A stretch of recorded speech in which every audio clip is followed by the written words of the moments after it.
138 o'clock.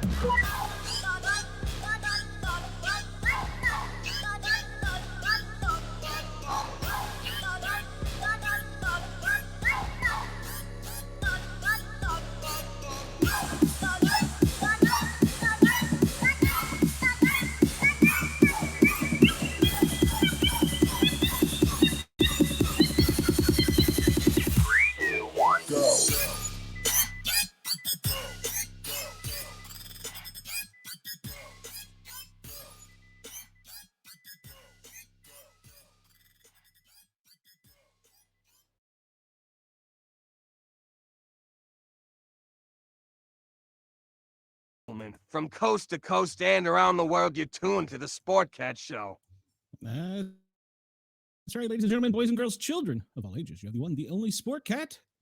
And, well, we are the paranormal guys, but apparently I'm the paranormal guy. So I'm all alone. Oh, well, hello, Brenda. Yeah, well, as you can tell, I'm in Knoxville. And my 9 o'clock guest is apparently AWOL. I don't know what happened to him. And my co-hosts were all busy, so I went live and you got me for the next 58 minutes to just enjoy the chat with. So, well, there are... yeah, well, I did. And I'm going to try and grow it back, I think. I don't know. I don't know. We'll see. But, so, I'm not sure that a lot of you know, but I am also trying to do a weekday show, Monday through Friday. It's postponed for the moment, but it will be on at 1400, 2 o'clock Eastern time. And I'm doing a little bit of news stuff. So, so if you get a chance, check that out. That's going to be something new and unusual. And then, well, during the week, we're still going to have the Two Broke Witches on Monday. And then we're going to have the Paranormal Guys on Wednesday night. Hopefully it won't just be the Paranormal Guy. I would say I'm definitely not normal. And then Saturday, we are still going to have the Misfits. I'm not sure if we're going to have one this weekend or not. I haven't heard from Cheyenne. Thank you, Soul. I appreciate that. But yeah, so that's where we're at right now. And so we'll have that on Saturdays as the Misfits. I'm not sure if I'm going to be doing the Misfits this weekend because, well, it's NFL weekend. So I'm not sure that I'll be on, but Cheyenne may be on. So, well, I do have some good news. I will not be alone. Miss Ann Charles has just joined the studio backstage, and she is the author that I've been talking up for so long. And so let's just bring her out because I'm sure y'all are tired of hearing me talk. So, hello. Hi. How are you? Doing good. Can you hear me okay? I can hear you great. How about you? Can you hear me? I can. I was just tuning in to watch your first guest, and I heard you say that you were alone. So I thought, well, I'll sign in and see if you want to start early. Hey, why not? I'm always welcome to have beautiful ladies there. So, hey, welcome. Thank you. I'm normally associated. I guess I should qualify that. I normally have two other young ladies on the screen with me, but one's at work and one's at a dinner date with her husband, and I don't know where they all else ran off to. I can't keep up with my women, so. So, and you've got so many books out. Tell us about yourself. Okay, now remember, I just jumped in, so that's right. You're going cold. I'm going cold. I hadn't even thought about stuff. I've been writing for over a decade. I started back in like early 2000s, late 1900s. That's how old I am. Yes, and I didn't publish my first one till early 2011. But since then, I have published, I think, with the series that I co-write with my husband as well, which there's 5 of those plus a Christmas novella. I think I'm around 36 books are out now.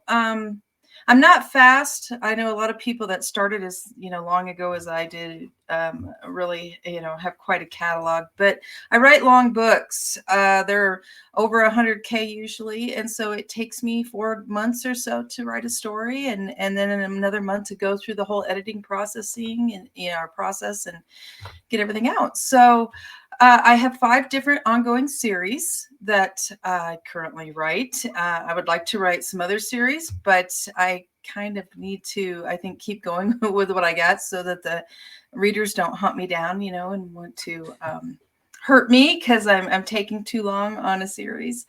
And they're all but one dip into paranormal. So when I heard about your show, I was like, oh, that sounds like a lot of fun, because I surely love, or a lot of people call it supernatural, whatever you want to call it, paranormal, supernatural. I love this kind of books with supernatural and movies and all, talking about it. All right, just ignore the chat. Well, you said 4 months.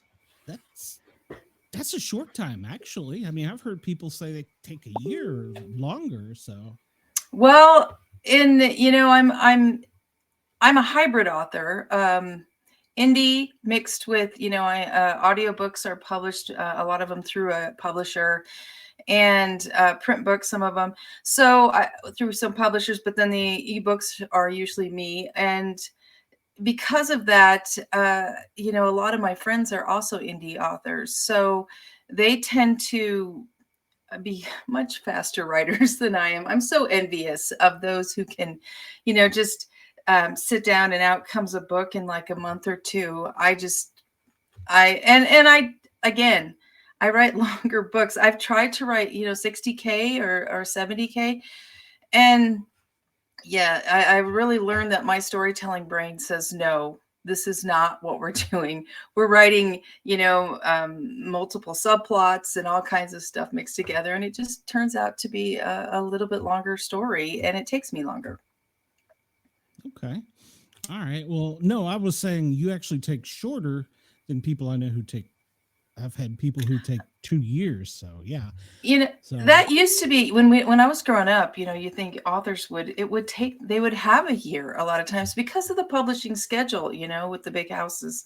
They would only be able to, fit them in here. And so it's been fun to be part of the change, starting out back when it was really only through publishers. And now, I went through the time when Amazon started with Kindle and we could put out, ebooks. And I wasn't part of that, what I think of the very first wave of indie writing, of self-publishing.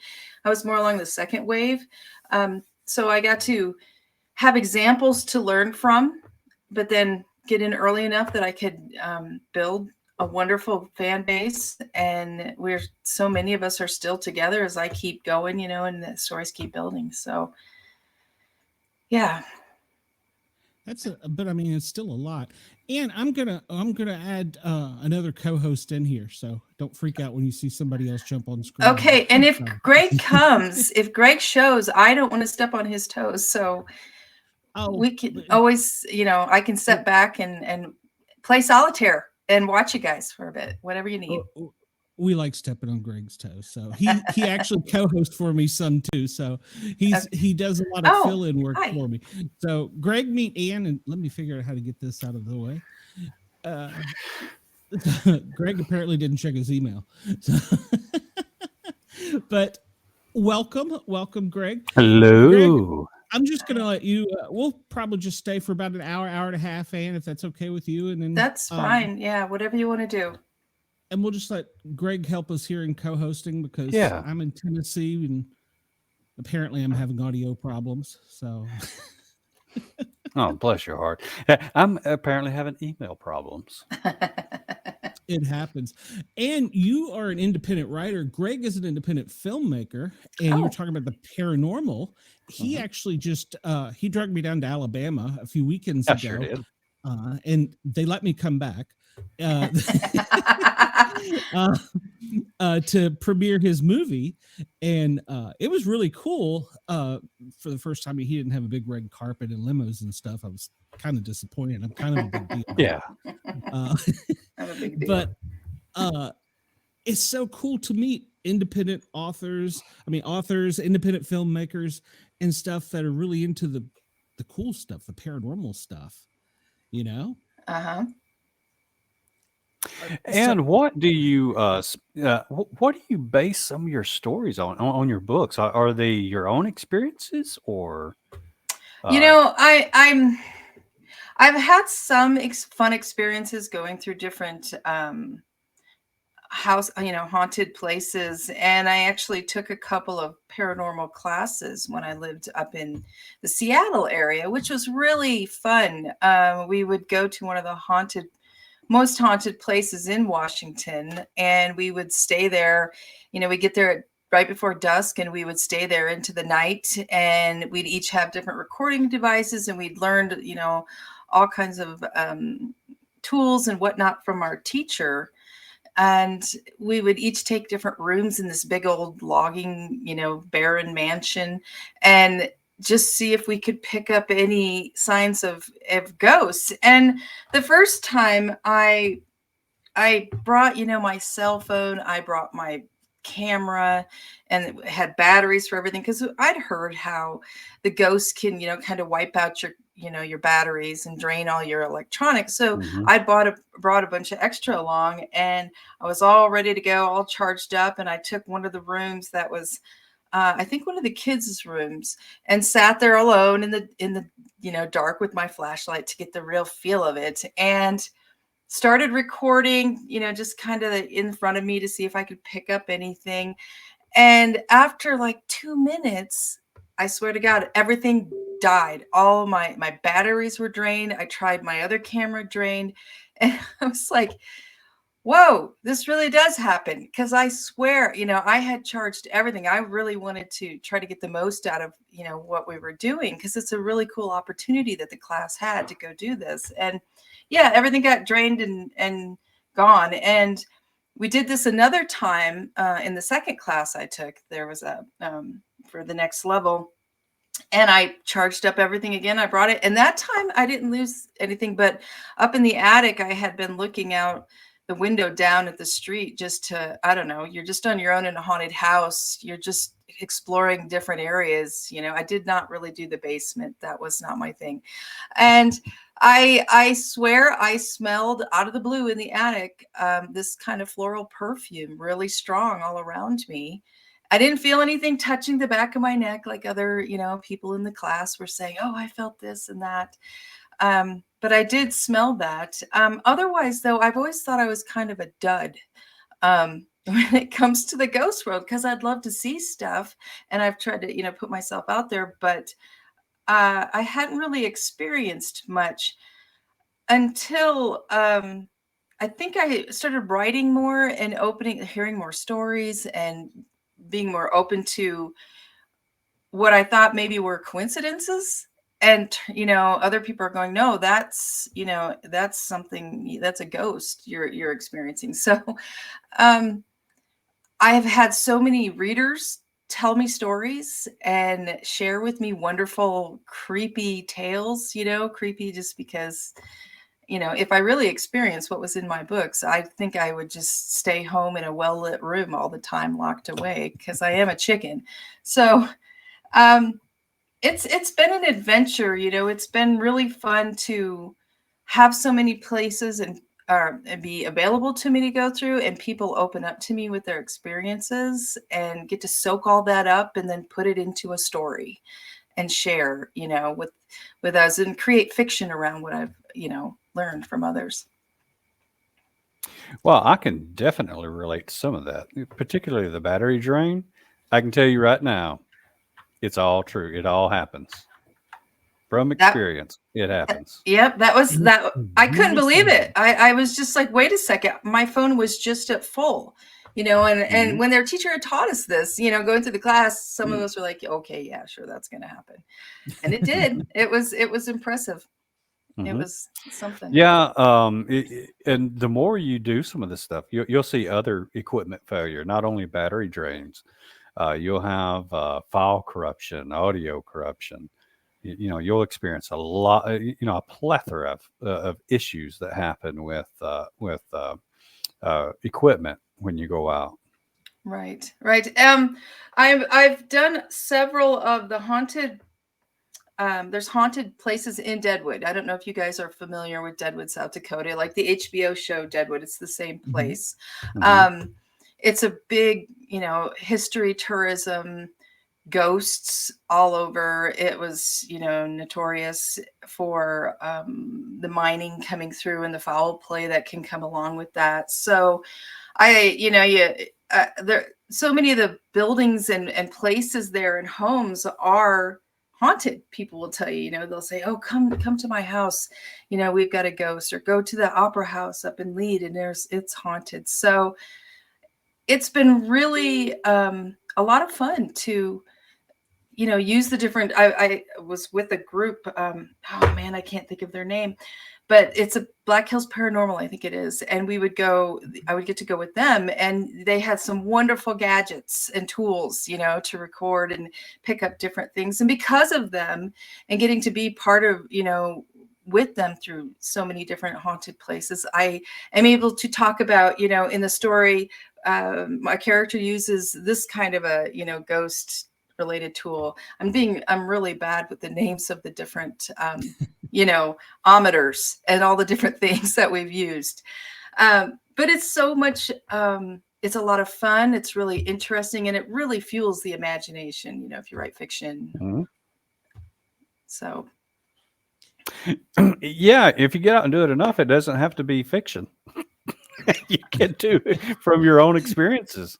I have had some wild things happen, and through working with mediums and such, and I'm trying to think how I can relay with protecting, those who were with me protecting, but experiencing where a medium, he was well known. He'd actually been on one of the television shows where they go through haunted places, and he was there at a fan party we were having in a basement in a haunted hotel in Deadwood. And we had some exciting things happening with other ghosts or other beings. And I was trying to have a fan party. It's like we're trying to just run thing and have some meals and drinks and be the hostess. And all this stuff was happening on the side. And it was really kind of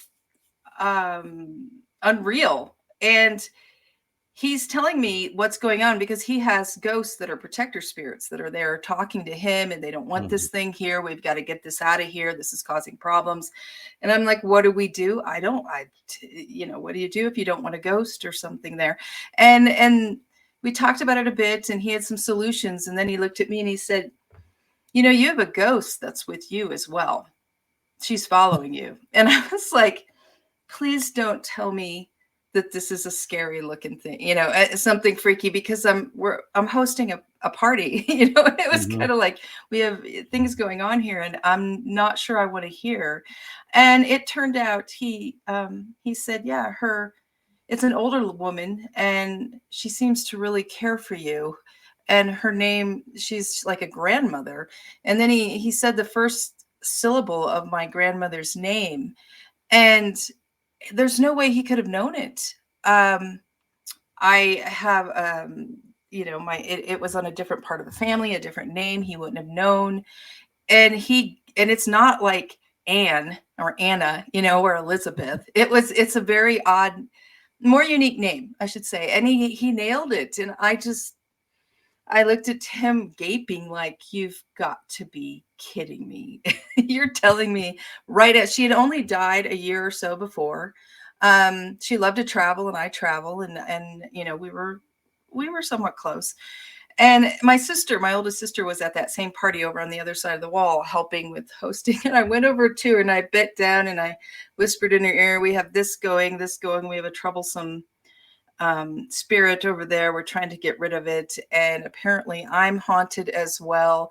And he gave the name, and I said, what he'd said, and she just went. I said, yeah, you might want to come on the other side of the wall. We've got some stuff going on over here. Now, was she a believer before this? I think my sister, yeah, she was more. Okay. And it's not, like I said, it's not that I want to see, I want to experience it. So, and I've come to learn that some people are more open, just naturally they are open to more, to that realm, to seeing spirits. So anyway, I've, stuff like that has happened in the midst of book related, events. So it's been a little bit of a wild ride sometimes. It's got to make the hair on your neck stand up, though, when they do that.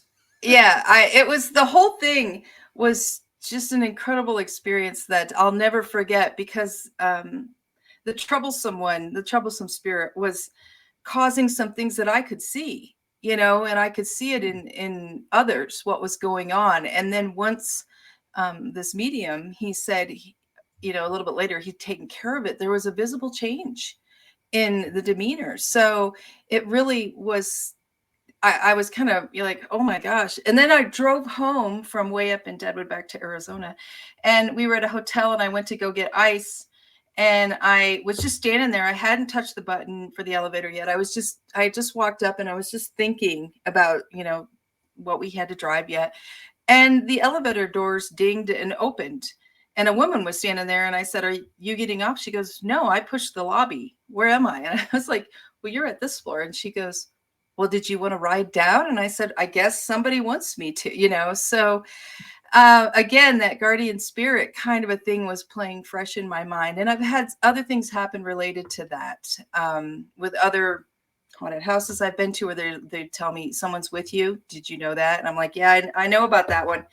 So, but she's nice and she likes me. And so even at home, my kids, when things happen, around the house, my kids now, will say, "Hey, Grandma, how you doing?" And we just talk to her like she's part of the family here, with us. So we just kind of enjoy having her around to watch over us.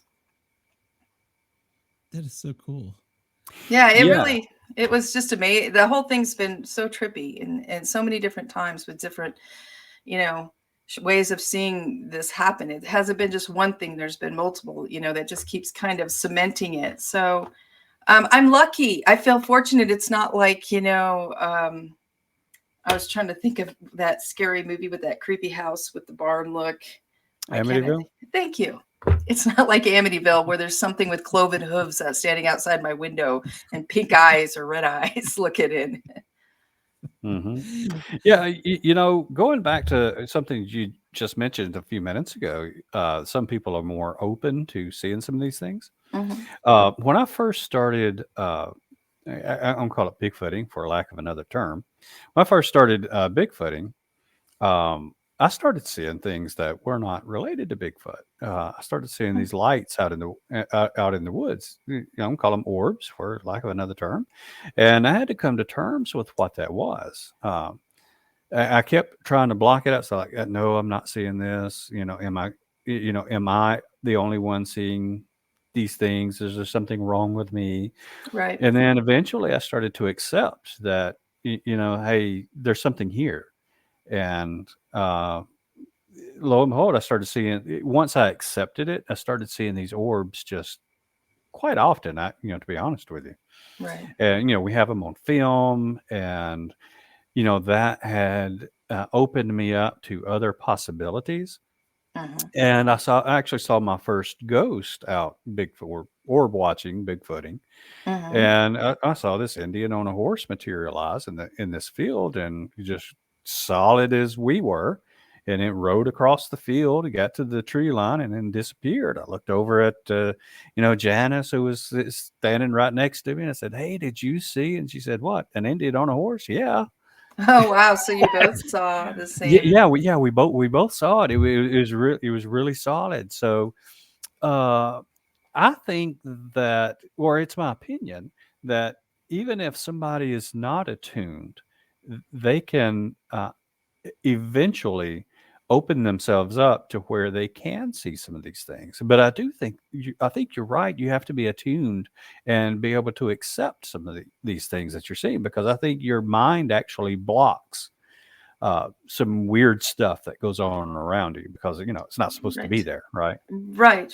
You kind of, it seems like once you start opening more and you're looking around for little signs, that before you might have seen things and it didn't really, register as, oh, this is something. It was like, oh, I think your brain tries to make sense of so much. Just like, when we see things, a lot of times you'll have different people experience the same, seeing something, not a ghost necessarily, but an event, and people sometimes see it differently because our brains take it in and then try to make sense of it if it's something troubling, and I wonder if that's similar, with the spirit world, with ghosts, with supernatural, it's once you open your mind to it, and then you start looking around and you see things or hear things, then maybe that's all part of it. And it just seems like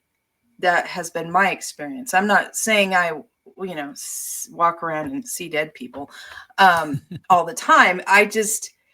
It seems like now things happen and I go, okay, so maybe that's, something. And often in the middle of the night after this, or it was actually before, I had someone tell me my grandmother was there a few months. I'd been writing late into the night, with the kids to bed and everybody asleep.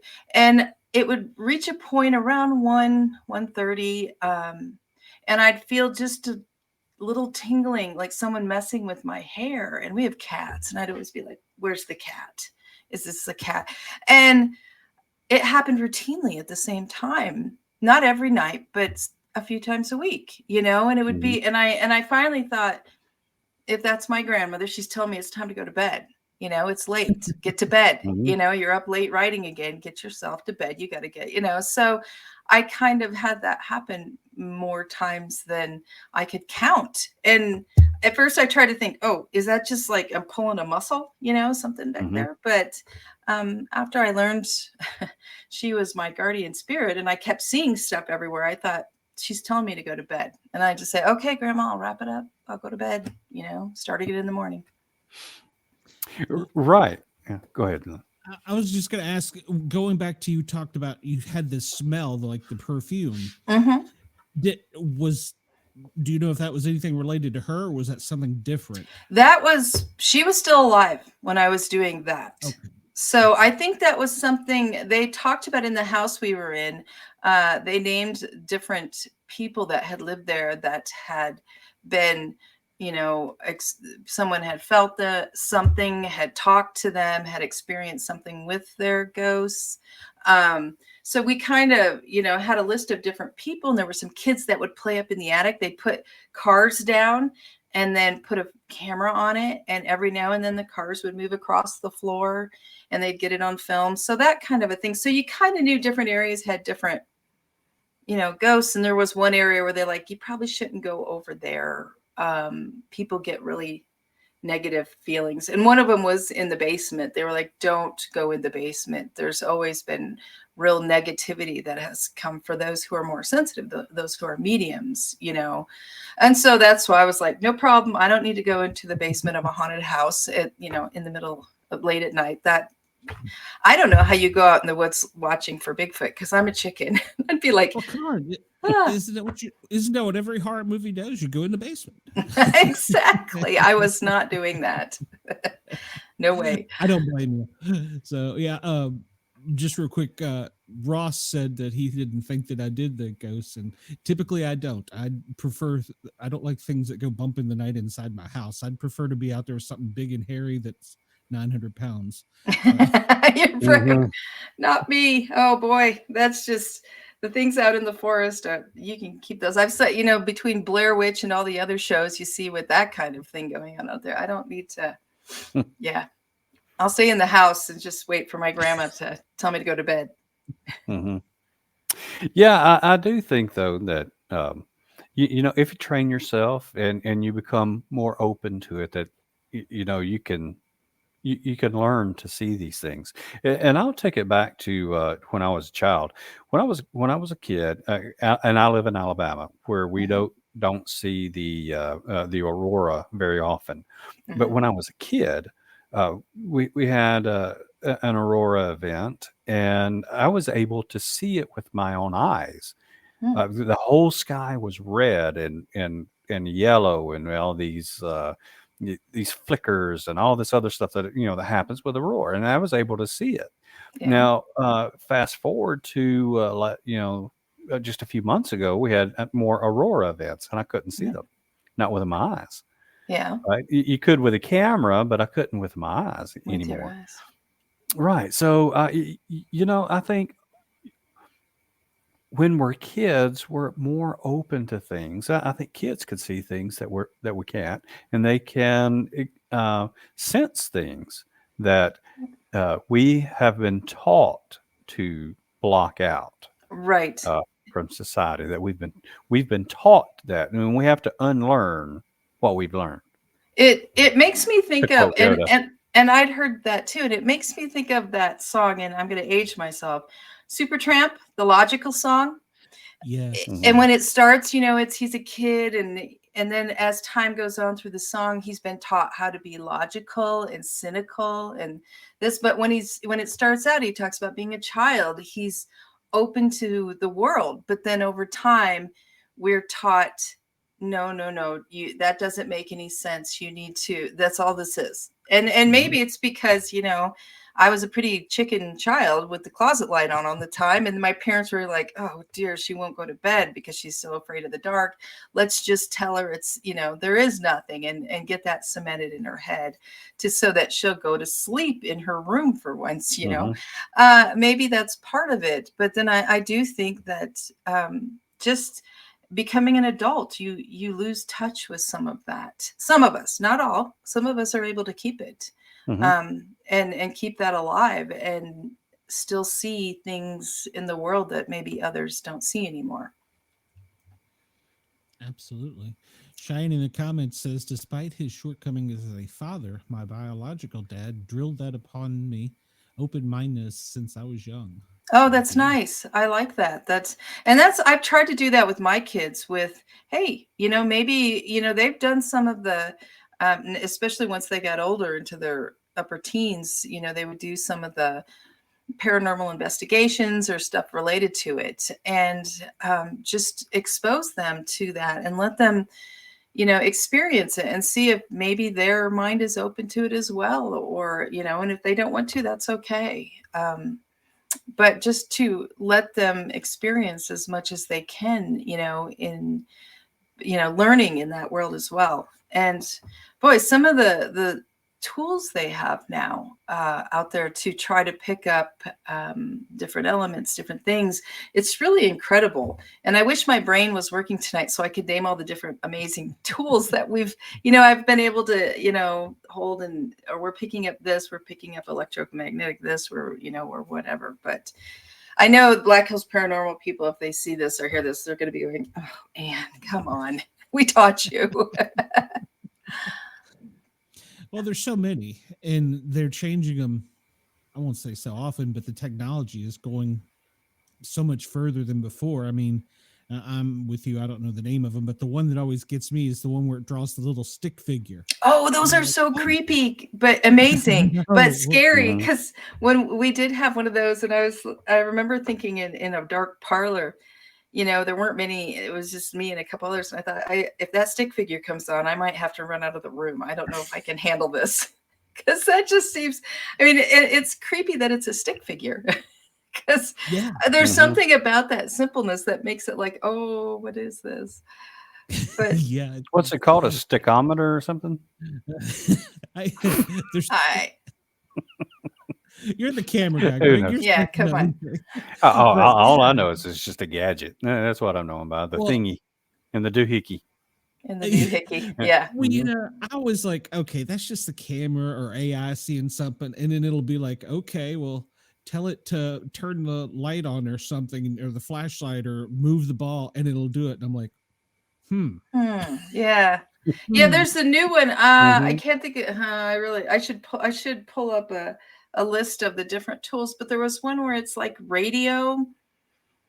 As you tune through, it's like a thing tuning through It's like a different ghost sounds. box. Yeah, Yes, they call thank it a ghost you. box. That's it. Yeah. Yes, and that one I haven't had a lot where it's like, oh yeah, definitely. But there's been some stuff where it's like, but that one Mhm. creeps me out because I keep, I think I've seen too many horror movies where something starts talking to you. And I just Mhm. wait for it to, say my name or something, and I'm gonna I think that's what Sure. makes writing the fiction fun is, Mhm. scaring myself on the page as much as, scaring the characters.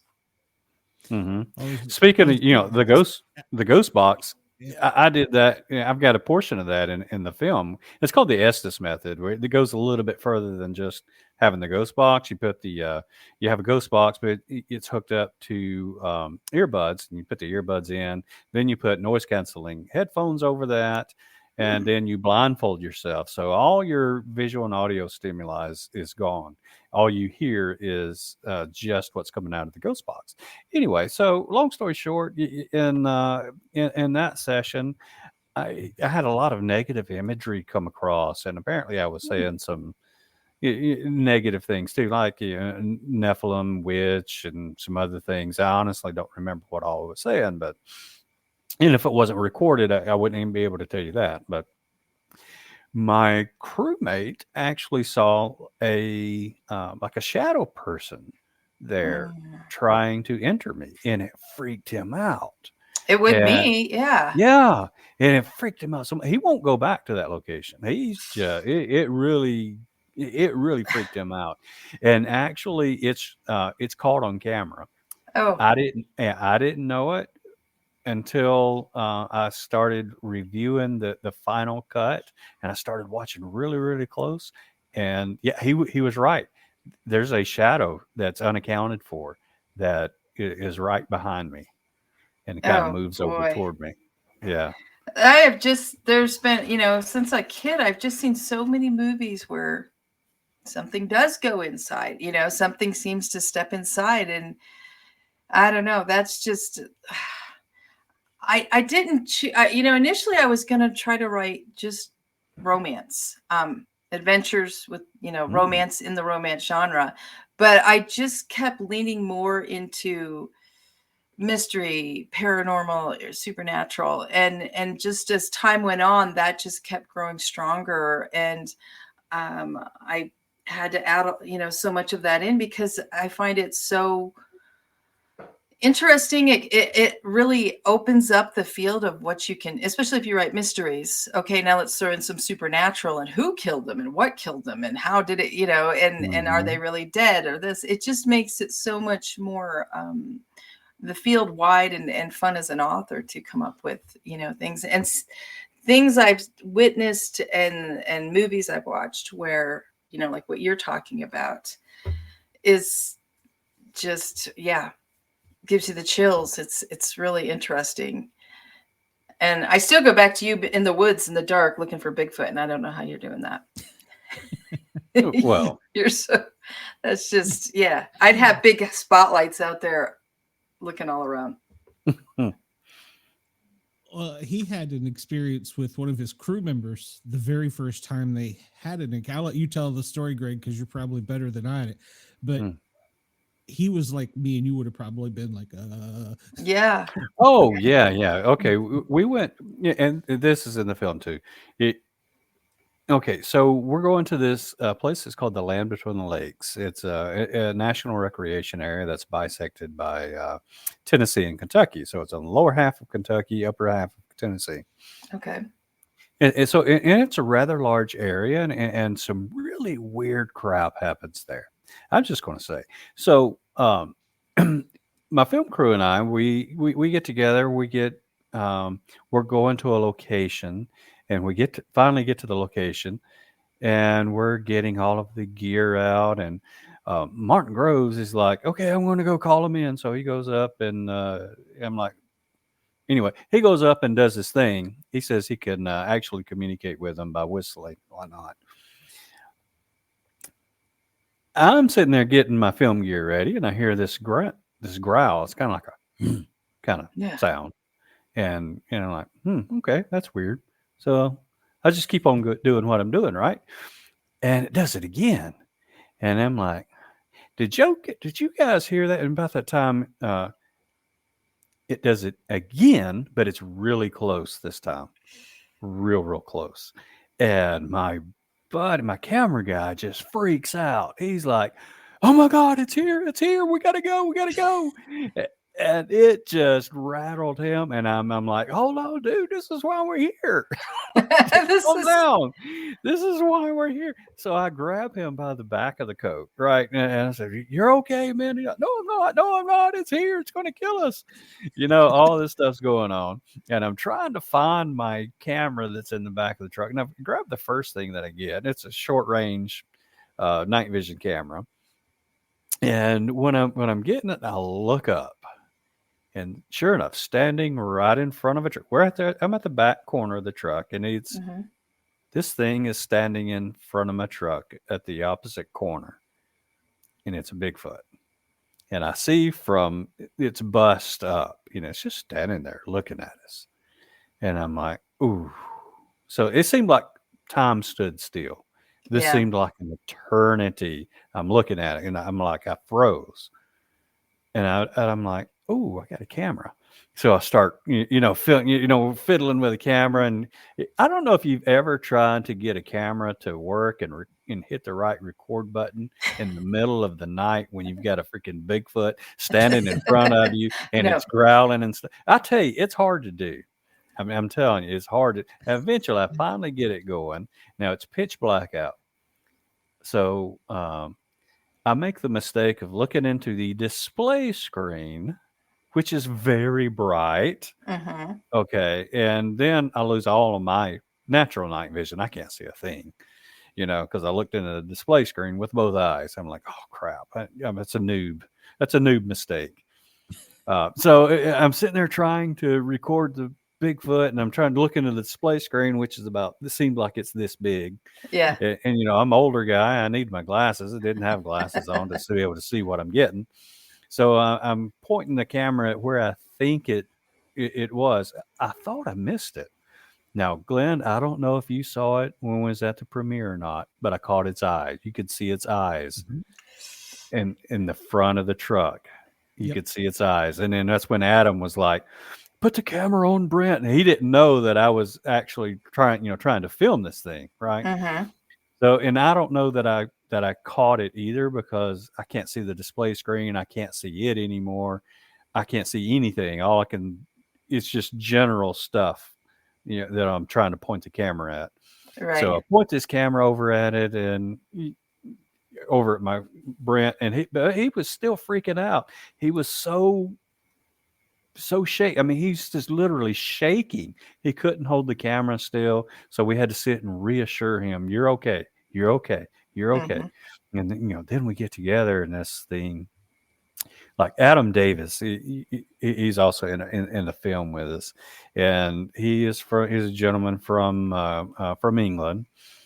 But he was in the English military, the British military, and he's been all over the world. He's been, world traveler and whatnot. So he's had a lot of experience in dealing with and trying to find cryptids, right? So, but his military training kicks in, and I'm like really grateful of that, because he takes charge of this of a group. He's like, we're going to form a group and then form a line and push it back so it doesn't feel like it can charge us. Now this thing keeps growling and growling and growling, and every time we take a step forward, this thing growls, just. And it's like a tug of war that's happening, right? So every day we'll take a step forward, and it growls, and we kind of step back a little bit, and then take another step forward, and eventually it does go off into the woods where it's and then its eyes starts glowing, they start glowing red. So we're picking up this eye shine, and I'm trying to film Adam and everything else going on all at the same time, and then rocks start throwing from my left side. I'm like, there's more than one. Yikes. Yeah. Yes, yikes. There's more than one there. So I'm like, I keep like looking over, making sure we're not, something's not going to happen from the left side. But that was a scary encounter, and to Brent, to Brent's credit, he did start filming, but um, and that was difficult to overcome. I do credit him for that. Uh, but we were using cameras that should have lasted for hours, and we got 25 minutes, Oh, and see. then battery drain. But it's a fantastic encounter. It's in the film. I don't know of any other encounter that's been captured like that before. What's this film? You It's called the title of the series called Cryptic Expeditions, but Okay. this one's titled The Land Between the Lakes. The Land Between the Lakes. I have to write it down because you had me so curious. I'm gonna write that down. You said what was it? Cryptic Expeditions. Expeditions. Okay. Mhm. Thank you. The Land Between The Land Between the Lakes. I am gonna have to look this up. Is it out on YouTube or where did you have Not it? YouTube. You can stream it from our platform, or you can order a DVD. Okay. It's relicfilmsmedia.com. Filmsmedia.com. Yeah, don't put www in front of it. It'll say it's not working. Okay, so just Relic Films. Yeah, just type in relicfilmsmedia.com and it'll take you straight there. I don't know how you. I'd be like your the cameraman you talked about, or worse. I was walking long time ago. I was 20 with a friend on a dirt in the middle of Northwest Ohio,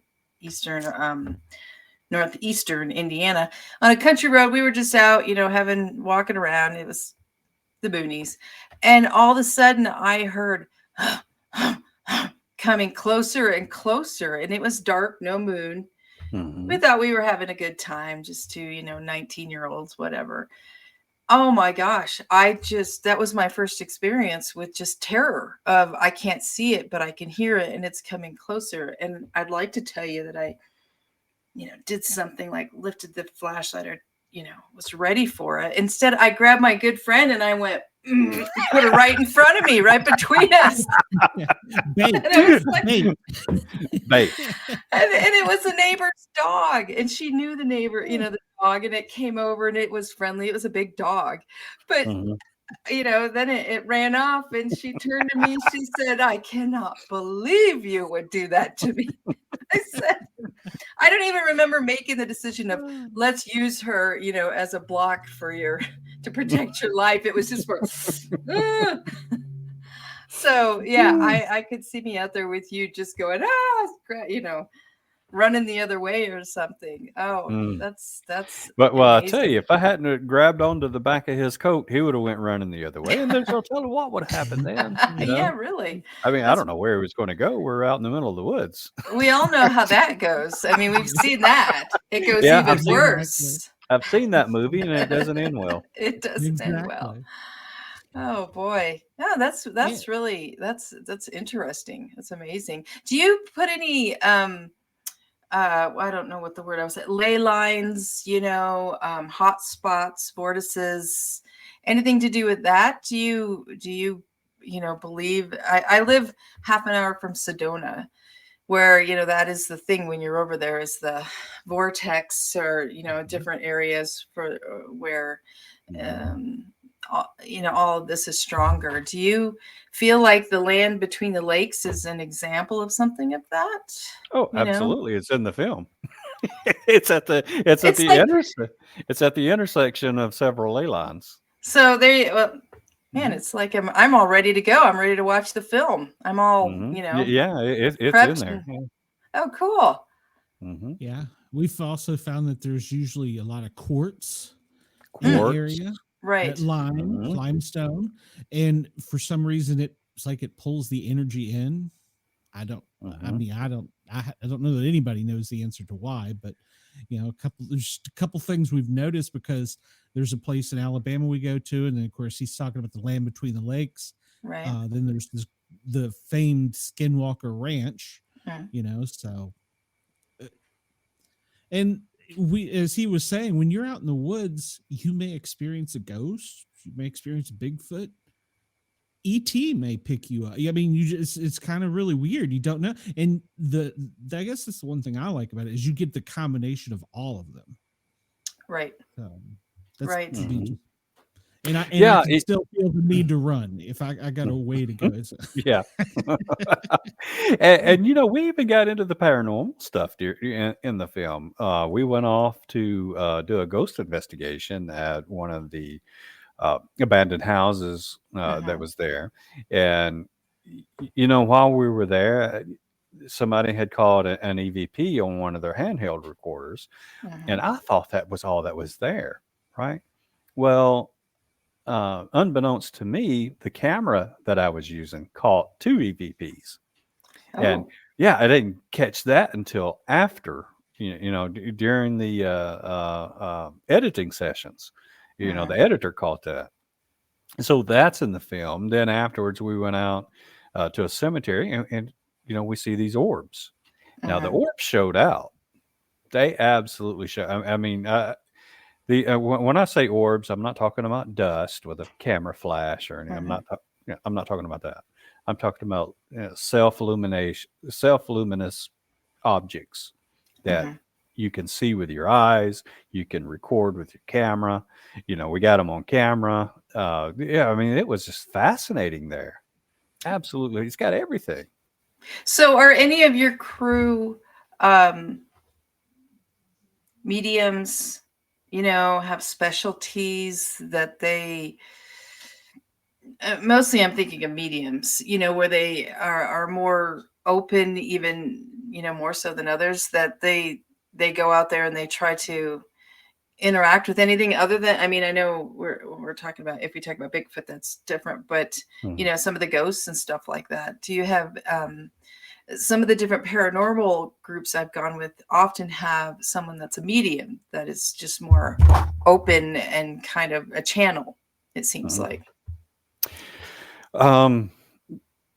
Janice is, she was a member of our crew, and she's able to sense things and even see things that we couldn't.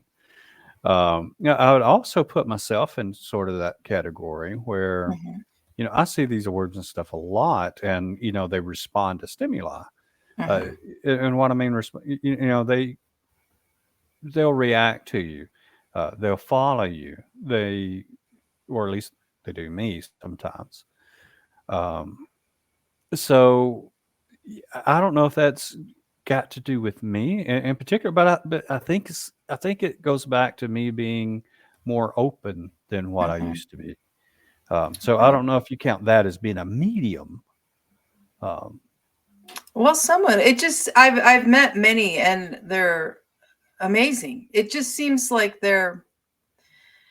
I don't know, there's a calmness usually that those who I've met, and they're just watching the world and listening. And I always feel like they can see more, they can hear more than I can. They're opened, the channel's wide open, and they're able to, pick up on that. And in one of the series I write, I really have fun with the main character, the heroine. She does not see ghosts. She does not, at the beginning, initially, she's not, a believer in that, and yet she's selling real estate in a haunted town where other people see things. So, it's kind of fun to play with having other people who are mediums talking, and then giving the reader the viewpoint of, we can't see what they're seeing. Do you believe it or do you not?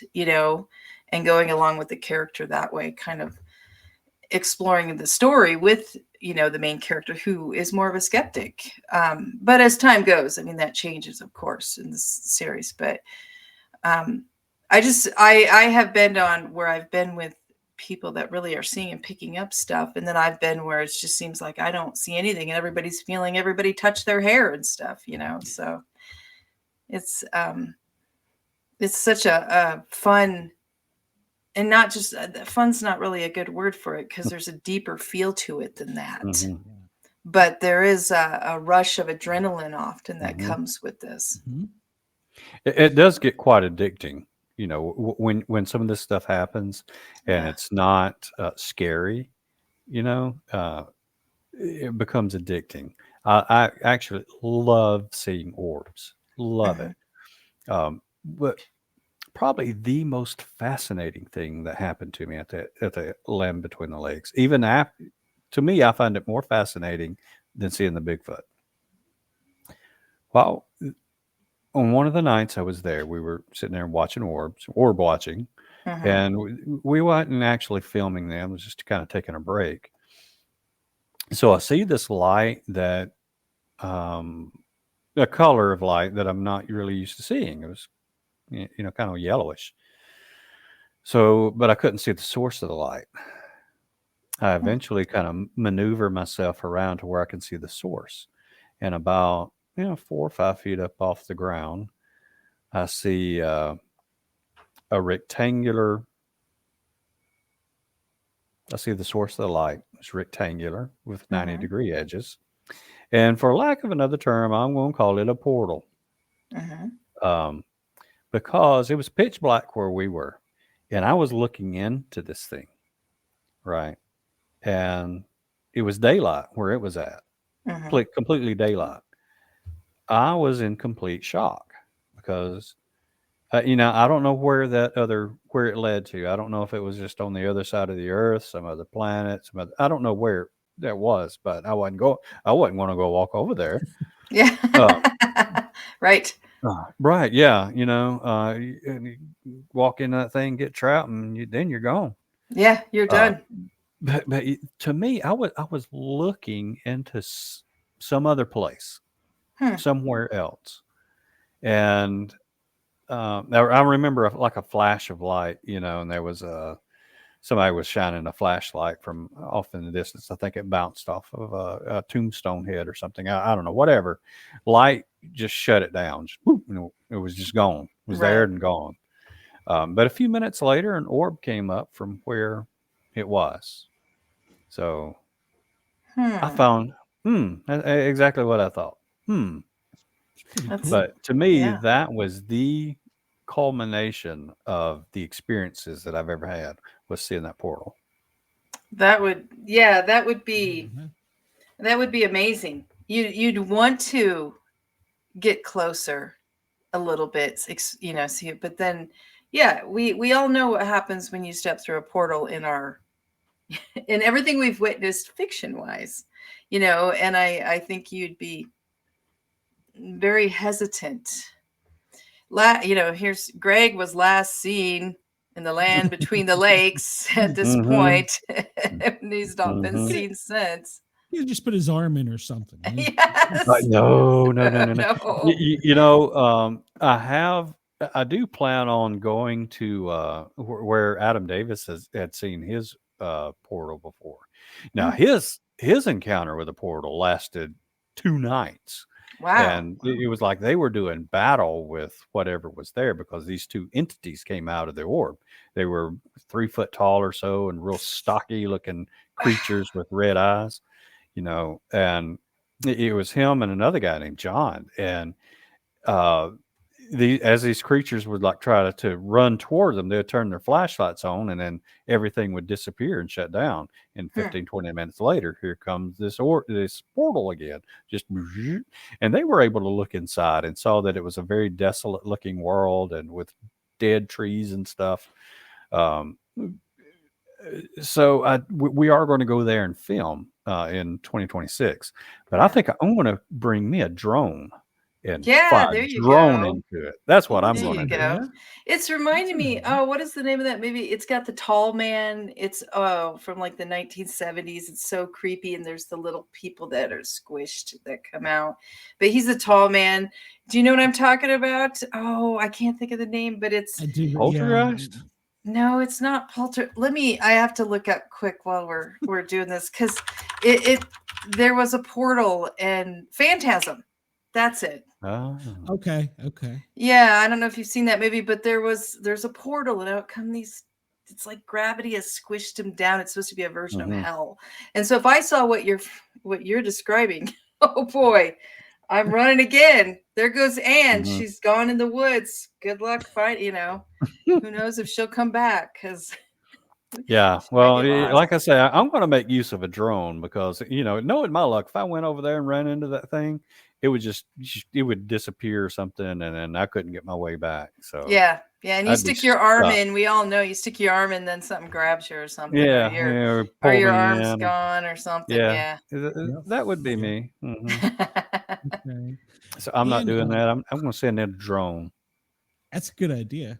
Chris asked, has Anne found that being more open has not only increased the number of experiences she is having, but also her understanding of why they are happening and what they want her to gain from them? I would like to say that I am that advanced in this, that I've worked through it that far. I do feel like I'm experiencing more of an understanding of, like some of the stuff I said. Oh, it's helping, like if this grandmother spirit, she's helping me. She's there for me, so I'm open to it, and I watch for it, and I appreciate it, and often, feel much calmer. I can't remember, what was the last part of his question? Can you flash that up on the screen again? Yeah. He wanted to know if And what they want her to gain. No, I don't know if there's something. I haven't gotten that far to, what I'm gaining from them. I just have always, since this started happening, I started feeling like she's just there to help me along. Maybe that's centered. Maybe I need to think wider. I need to think bigger. But, I come from, really, is there any such thing as ghosts, to more now where it's like, oh yeah, they're out there, and things happen, and people tell me stories that they've experienced, and I'm 100% there believing them. I think, it's like, yes, oh, wow, you're an open, source for this. You're receptive to it, and you're seeing through stuff. And I would like in time to keep being able to be even more open. I think unless you're born into this and more of a natural at it, sometimes you have to work for it. Especially, I'm a more practical person, so it's harder for me to go, oh, okay, because that's not really the way I was raised, or the way I, approach life. Well, that narrowness too that we put on as we get older too, the blinders. And let's see, I'm going to get some questions from the chat real quick here. Any advice when your ghost encounters affect your day-to-day life? If for me to answer, Greg, you can answer. Like I said, my kids and I, things happen in our house that really aren't explainable. It's, and we've just come to say, oh, hey, grandma, and just be open and not fearful of, I guess I should be looking at, is she trying to communicate more, but more of just, hey, what's this? I recently had a family member, my father, and it's his mother, that I'm talking about. He was in the hospital, not doing well, and I felt like, I kind of said to myself and aloud, Grandma, I need, go with him, be with him, help him, kind of a thing. And I then flew there to be in the, help out in the hospital. And one of the mediums long ago has told me, watch for white doves, because I see a white dove sitting on your shoulder, and that is your spirit. That's what she comes across as, the white dove. Watch for white doves. And I kind of went, yeah, okay. Well, I'm there and things are pretty bad. And I go in the waiting room just to kind of, ground myself. And there's this 3-year-old magazine, USA Today or something, or US Weekly, and it has a big white dove on it. And I picked it up. I was like, what? And it was from 3 years ago. It wasn't even like the latest that they put out. And I just felt like, okay, we're going to be fine. It's going to be okay. It's here's my sign. We're going to make it through this, we'll see what happens. And it was a long road, but yeah, my dad is still hanging out with us. So good stuff like that, that I now keep an eye out for and look for, and then try to communicate, hey, thank you for the sign, stuff like that. And some people go, that's crazy, and other people are like, yeah, totally, I've experienced this too. Well, that's why I call this the paranormal, because I've had people that believe, and I've had people that be like, well, you're nuts talking about us. I don't have to prove it to you. Warren asked, and I believe this one's for you, Greg, are there caves nearby? I believe he's talking about the land between the lakes. Yes, there's lots of caves up in that area. Okay. And then Virgil stated, my grandmother always said, don't fear the dead. They can't harm you, but it's the living who will harm you. But that isn't always true. My friend worked at a mortuary. The coffin slipped off the top shelf and crushed him. Oh, boy. The death would have been instantaneous. Boy, I miss him. Any thoughts, guys? Holy cow. Oh, boy. Wow, that's fantastic. That would make me wonder. I don't think I could work in a mortuary because of, the more I've learned, the more I've heard. It's like I said, I went from being a kid that always used a closet light to I'm okay with sleeping in the dark to someone, if I'm alone at home, I've got lights on again all over. All these stories, all the things I've seen and heard and different things. It's worrisome, but like that, the commenter wrote, I can't remember who said it, those, don't fear the dead. I always have far more fear of looking out the front door in the dark, and someone standing there and it's not a ghost, it's somebody out there. That's far scarier, I think, than just it's also kind of weird. Yeah. But you see that people watch it, oh boy, that's just creepy. I'm more afraid, I think, of the people alive. Yeah, if you do that, down here you might get lead poisoning. Well, I am in Arizona, so here as well. Okay. So we just had snow in Atlanta, and the other day this kid comes up, literally yesterday, comes up to the front door, rings the doorbell, wants to mow the lawn, and I'm like, go. I don't know what you're doing.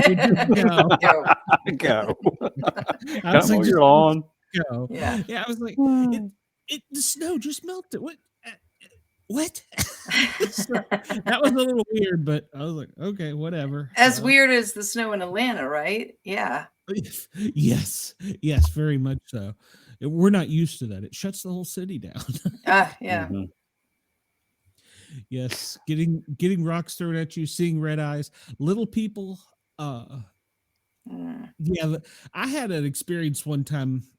We knew that the game wardens had put up game cams near where we were camping, which they do in the woods if you are in an area frequently enough. And so we were, trying to find them. And I come up on this thing. And I thought it was an owl at first. And I was like, no, wait a minute. That's got a human form. And it had these bright yellow eyes. And so I'm just like, Greg, it's like, I'm just staring at it. And I'm like, it's got to be an owl. In my mind, I'm trying to rationalize, it's got to be an owl. And then it turned and walked away. Didn't fly, turned and walked away. And it was, we went up there because I'm telling my friends this. They're like, okay, you're nuts. And I'm like, no, we walked right up there. And it was about 3 feet off the ground. And it was like, but it had these like jaundiced eyes. Oh, gosh. Yeah, that kind of remind me at the encounter at the LBL, where this is toward the end of the encounter. We're so amped up. Adam looks over to our left and kind of sees granted, you can see what's going on with cameras, but you can't see with your eyes. Right. So something flashes off of one of the trucks, and he's like, "Oh, what was that?" We're like, "Adam, it's just the truck." I said, "What? It's just the truck." Oh, and then an expletive. Right. But yeah, sometimes you easily mistake things. Oh yeah, we live in the land of ravens, and they'll be up in our oak trees, and then I'll go out to take the trash out or something in the night. You go out, and all of a sudden overhead, it's like, oh my gosh, and then they make the funniest sounds. The raven, they have so many different sounds they make, that one of them is like the predator from the Predator films. So it's always like, don't move. It's the predator is here. So, I mean, I know those are fiction, but yeah, the littlest thing out in the dark can really, wait a second, what is that? Oh, those little tiny owls about this big, the screech owls. Yes. Dead asleep in a tent in the middle of the night and have that sucker just let out a blood-curdling scream above your tent. I about ran through the tent. Oh, man. I was like, it's right here. It's got me. Yeah. And everybody's like, it's a little bird, Glenn. I'm like, there's no way. There's no way. Yeah, but I saw a thing where they have this killer grip that could break your arm. Some of these owls, they're so strong. So there's a reason to have fear. There you go. Yeah. It scared me. That was for sure. In the middle of the night, it sounded just like there was a demon or something right at the top of my tent. There probably was. There probably was. There probably was that. And they were probably just going, "Oh, it's an owl, Glenn. Don't worry about it." Well, I still find it interesting to go out in the woods because you never know what is going to happen. Are you still finding an interest in doing these things, or have you kind of pulled back a little bit? Or you mean me or Greg? Well, I know Greg. He's going out in the woods, and we'll probably lose him in a portal. But no, probably talking about you. Talking about you. I mean, as far as going into the houses and experimenting more with learning more about the different experiences, I guess, for lack of better words. I enjoy it, and I don't mean that like I'm a junkie, I got to do it. I enjoy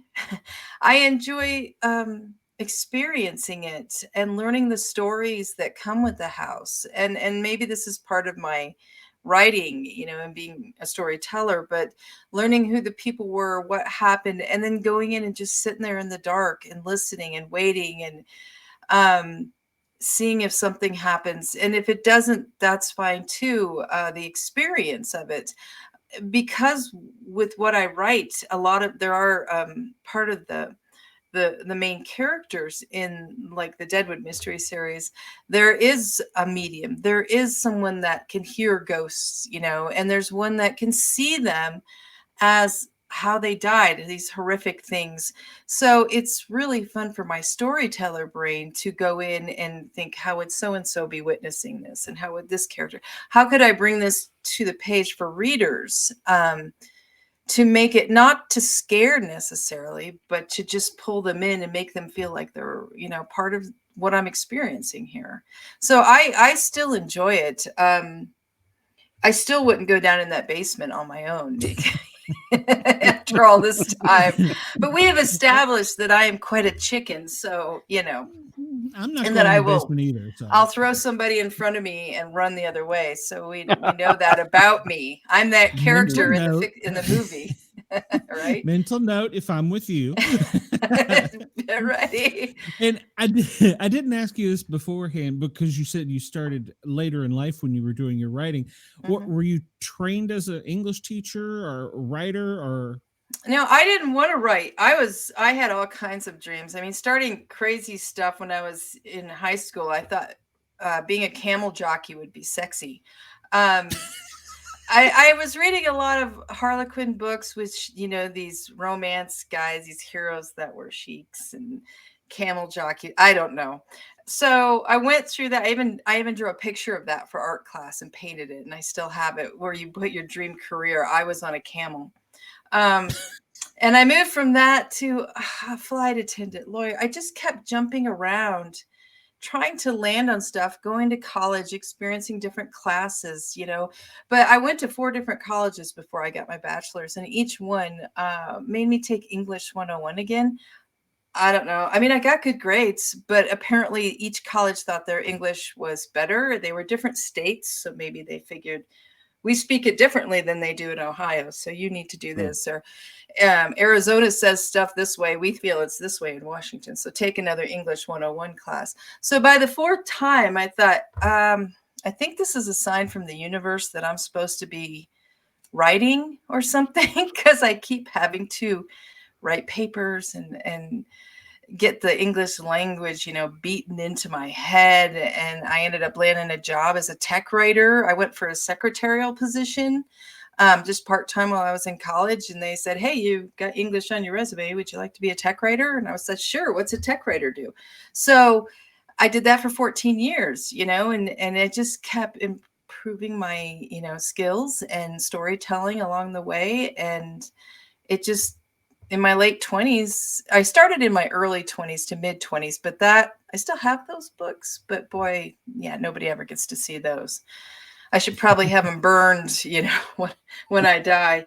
But yeah, it just kept growing from that. And then by my late 20s, I was trying to tell stories with endings that I liked and experimenting with different, like I said, romances and different things. And it really got exciting when I started throwing some murder and dead bodies, and then even more when I started with supernatural, and started putting it all together. And I kind of fell into that where, this is what, I'm going to talk about. So, and since then, it's just going forward and not really looking back.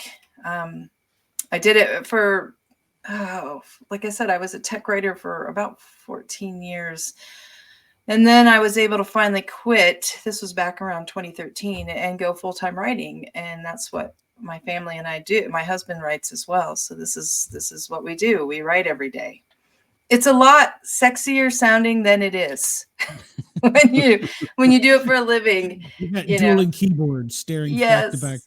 Yes, it's a lot of work, just like so many other careers, And when you're not telling stories just for fun, but you're doing it because you're making money and you need to make money to put food on the table, it feels a little different, but it's still a wonderful opportunity, a wonderful career that I kind of stumbled into backwards and fell down, and here I am. And supernatural has come along with it, which has been so wonderful, so much fun along the way to learn so many things. Any chance of adding Bigfoot, Dogman, anything in Maybe. There? I mean, I have written a Shifter novella series, AC Silly Circus series. It's about shifters that are not normal in their shifter world, and it's a mix of all this. So who knows what I could throw in there. I really don't know. I keep thinking, a lot of my writer friends I started out with are a little bit older than I am, 20 years older, and they're getting ready to retire. And I keep thinking I'm about to retire. And then I think, no, you still got 20 more years of writing. So let's see what else comes out of this brain, and what other stories. But I love, the idea of mixing, with Bigfoot and more, not making it big, like Harry and the Hendersons, making it feel more like real life, and here's, this whole thing. So I'm really curious about Greg's movies. So I'm going to have to go see, or the film, and go see that and watch that. I may be biased, but it is a very great film. So yeah. All right. And you get some good audio. If you listen with the headphones, you'll really be able to hear the growl he was talking about. Oh, yeah. Okay. Let's see.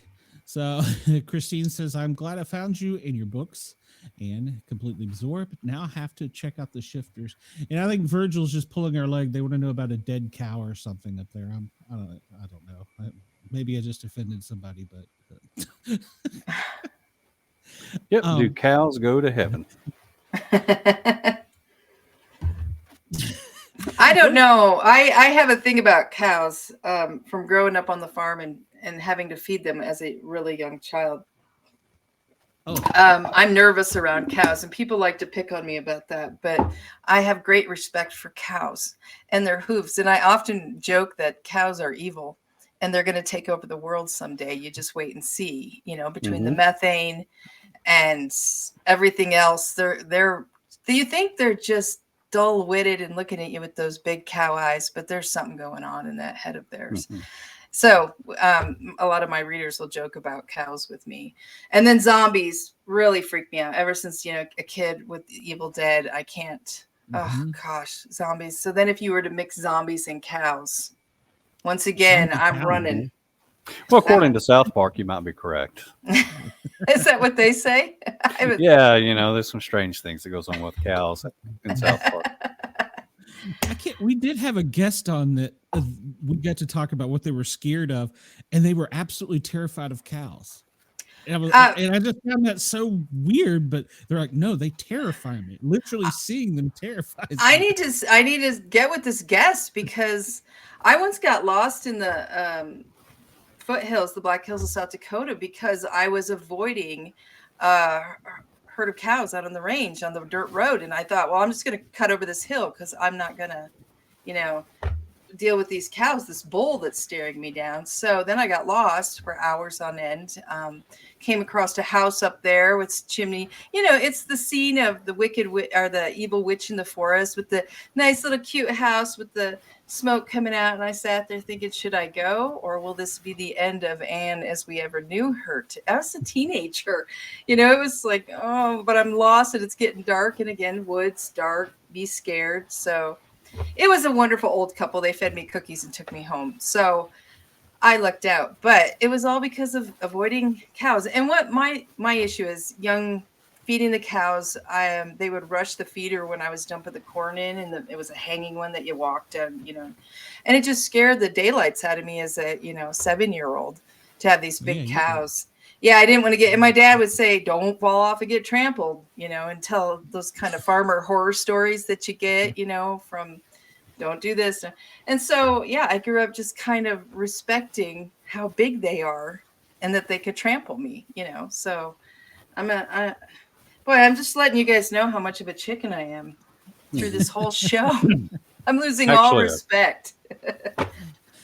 My uncle is a veterinarian, and I spent summers with him a lot. And one summer day, I come downstairs, and there was a cow in the living room. What? I'd be like, what? like, get out. So, is anybody else hearing this, or is this just me? I'm hearing it. It's probably something ghost or alien coming through. We have had that happen. We've had more so when I'm home. My normal two co-hosts, Greg does co-host with me some. Don't let him fool you. Have heard people talk through the microphone that I don't hear until I play back. Mm-hmm. And then one night, I kept feeling something messing with my hair, and the lady, she says, well, do you see it? And I'm like, no, but can you tell it to stop? And I leaned into the camera, and you could see my hairs going back. Okay, stop. Stop. Stop. That's exciting. Yeah. Wow. Yeah, I actually have something like that's in my house. At first, I thought it was a cow. No, it's not a cow. I don't have cows. There's no cows. You got Virgil excited. There's no horses. There's a dog. There is a dog, but at night, we would start hearing things in the basement, and we had just moved. Just built a house. It was brand new. So I would go downstairs armed, and I was expecting to confront somebody, right? Yeah. And of course, lo and behold, there's nobody there. And I'm like, after about 5 or 6 times of doing this, I'm like, must be something else. So eventually one day I actually saw what it was. It was just like a blob of something. Don't know what it was. Like, blob of plasma or something just kind of shot across the floor. And I saw it a couple of times. And one time before I had seen it, I thought it was a mouse or something. I'm like, dang it, but I saw it 2 other times, and I got a really good look at it, and it was, it's undefined shape, what I'll call it. But anyway, so it started. Somebody had mentioned about what do you do when they start affecting your daily life, and eventually I just made peace with it. I was just like, hey, sometimes it walks around in the bathroom in our master bedroom, and it was like, hey, cut it out. I'm trying to sleep, and it'll stop, and there's other people's heard, they've heard it talking. It's apparently a female of some sort. They've heard a female voice. So that's been heard several times. So, you but were nothing. Saying that we talk about basins. I interviewed a firefighter on one of the shows. I'm also a retired fire medic, and they kept getting a call that the smoke alarm was going off, and his house gave him the creeps when they got there. And finally, his captain's like, "Can we just see the smoke alarm? And maybe it's a wire, or you need a battery or something." And he's like, "Yeah, it's in the basement." That's how bad horror stories start. They go down there, and the thing shuts off as soon as they come down there, and they're like, "What the hell?" And then they start seeing this smoke come up. As firemen, when you see smoke, you investigate, and they found some like a crime scene. Eek. And the smoke, as soon as they saw it, it was going up towards the smoke detector. They're trying to figure out it's a crime scene. Now they're like, okay, it ended up there was a body down there, and they were like, okay, we got to get out of this basement. But what is that smoke? And it would just come from that one spot and go up. And when they were there, the smoke detector wouldn't go off. But every time they'd leave and come back, they'd be like, your smoke detector's going off and send an alarm. And like I said, the captain was finally like, maybe it's just a wire or something. We're tired of coming out here. And so they went out and called the police. It was actually a crime scene. Wow. There was a body in there, and that was his freaky story. And it is weird, but maybe that was their way of saying, hey, find me. Letting him know. Yeah. Huh. Everybody calls the fireman. Doesn't matter. It doesn't matter who they are or what the problem is. They all call the fireman. So, come look at this. Oh, wow. Yeah, that would have freaked me out. But yeah, they realized when they were down there, they were like, "Oh, there's something not right. It's a crime scene. We got to go out."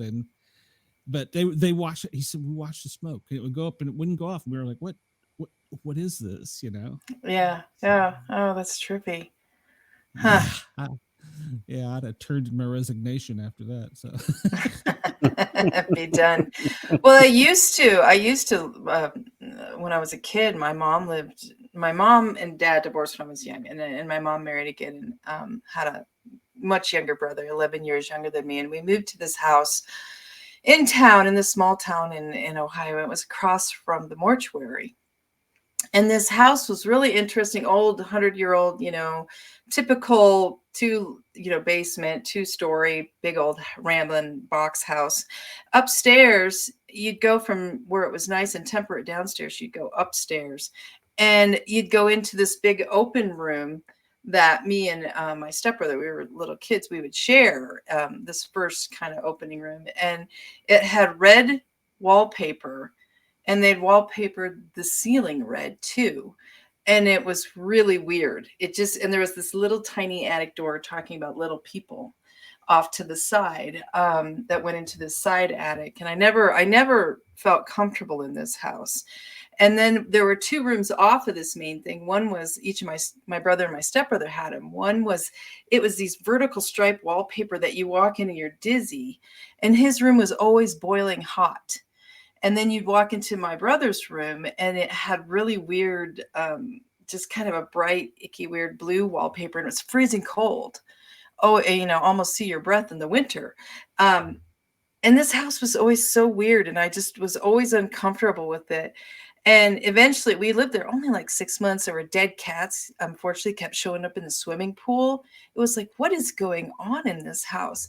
Well, we moved away after a short time. And years later, I was talking to my mom about it, saying, I never was comfortable in that house. And she said, yeah, we weren't really either, especially when I woke up one night and saw the old woman leaning over your baby brother's crib.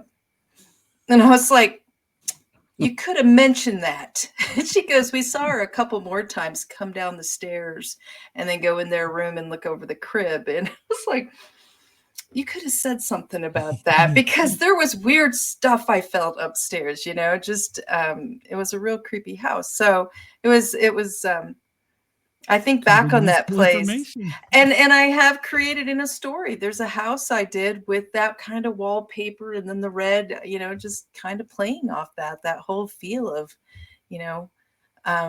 what that felt like being in that house, and then trying to put that on the page. So, yeah, I no offense, to mortuaries, but that made me think I don't think I ever want to live too close to one again. No, well. My mom's house that I'm staying in right now is actually, there's a cemetery right there. It's like literally right across the street. So, but yeah, nothing's happened here. Now say that and the ceiling fan will fall on my head tonight or something. Yeah. Well, we'll remember we have this recorded, so we can share that. You know, Mm-hmm. Bet they're quiet neighbors though. Absolutely. It's so different coming here from Atlanta because it is dead quiet out here. I looked up and I saw the stars. I'm like, what is that? You don't see this anymore. What are those? Yeah. Yeah. And I don't want to keep you much longer because you came on early and I don't want to keep you all night. And I really appreciate you coming in. You're great. We'd love to have you back some more. I'd love to come back. There's, man, I love talking about the paranormal, supernatural, all of that. My sister and I watch Ancient Aliens and, talk about, discuss some of that. The book I'm currently writing is down in the Yucatan and playing with the idea of, the Maya have this whole mythology, religion they believed in, and with the idea for these stories that I do is what if that's real? What if it's not just mythology? What if they saw things and they experienced things, and what if there were vortices, ley lines, what have you were there and they were witnessing and they were recording it and we're going, oh, it's their mythology. This is the religion stuff they believed in, the gods. And it's like, what if there were things like that, and so playing with that on the page is a lot of fun. So I love to, hear the different tales of what people have experienced, out and about in the woods. Not that I'll be there. I'll watch it and listen. Oh, come on, you can come with us. We're safe with you. I'd be so bad. Yeah, Cheyenne even said that she was going to be bait one day. Yeah, we'll put her out there. Gosh. We'll and you were talking about that, but I've heard people talking about that there's people that live amongst us and they're calling them cryptid humans. Now it's a new term. And so they're like, it's another race or another culture that's with us, but we can't see it, or they blend in to where we think they're like, and I'm like, I haven't got a guest on about that yet, but that's a new term I just recently heard talking about cryptid or cryptic humanoids. Oh, wow. Yeah. I mean, but we would be idiots. Well, this is my opinion, I guess I should say. I think we would be idiots to go out and look up at the stars and think we're the only fish in this fishbowl. Oh boy, I just read an article about and one of the spaceship satellite. They're done. It's finally run out of juice, and so it's not going to be sending back. It's a European satellite, I think it was, or something they've sent up, but that it's recorded over 1 billion stars or billion something in the Milky Way galaxy alone. You start going out and it's just mind-boggling, to think what all, what all's out there, what's going on. We're specks of dust, Yeah. In the big picture. I know. I love that visual of us, Earth circling, flying through space at this certain, swirling or spiraling the whole time and hold on. It's kind of fun. The whole idea of that, and we think, oh, the stars are just moving around, but really what's happening, it's kind of interesting. So yeah, don't get me started on space. I documentaries all the time on all that too. I'm become a junkie and I'll start going down. And I always say to my husband, if I can, when I leave this body, go somewhere, I'm going up to Mars and I'm going to fix the little rovers with the broken wheels because I feel so bad that they're stuck up there all alone. I'm going to fix them if I can. And then get them with a flat tire. And I'm going to wipe off the sun, so they can get energy from the sun again. I'm going to wipe off those solar panels. Yes, thank you. The solar panels, clean them so they can get moving again because I feel so bad. And then I'm going to go find Voyager 2, is it? Whatever, way the hell out there in space, and go because I feel bad for it. It's all alone, so far out there. Just floating along. So he's always like, they're objects. have you all in your area seen any drones? Has that been a thing? In your area? No, I haven't. I saw 5 Blackhawks fly over today. That was interesting, but no drones. Yeah, nothing like that here. Not like what they were saying, happened with like, I think in New Jersey, was it, where they saw? Yeah. Mm-hmm. Nothing. We're up in the mountains in Arizona. I think we're a little bit in the boonies or something. But hey, isn't it up in the mountains in Arizona where the big, what's that show movie where the guys were taken? Oh, there was a movie they made back in like the 80s or 90s, abducted by aliens up here in the Arizona mountains. Yeah, Fire in the Sky. Bingo. Thank you. I feel like we're on a game of $25,000 pyramid, and I keep describing stuff because I can't think of the name, and you guys are like, Fire in the Sky. Yes, that's it. We get more Travis points. Walton.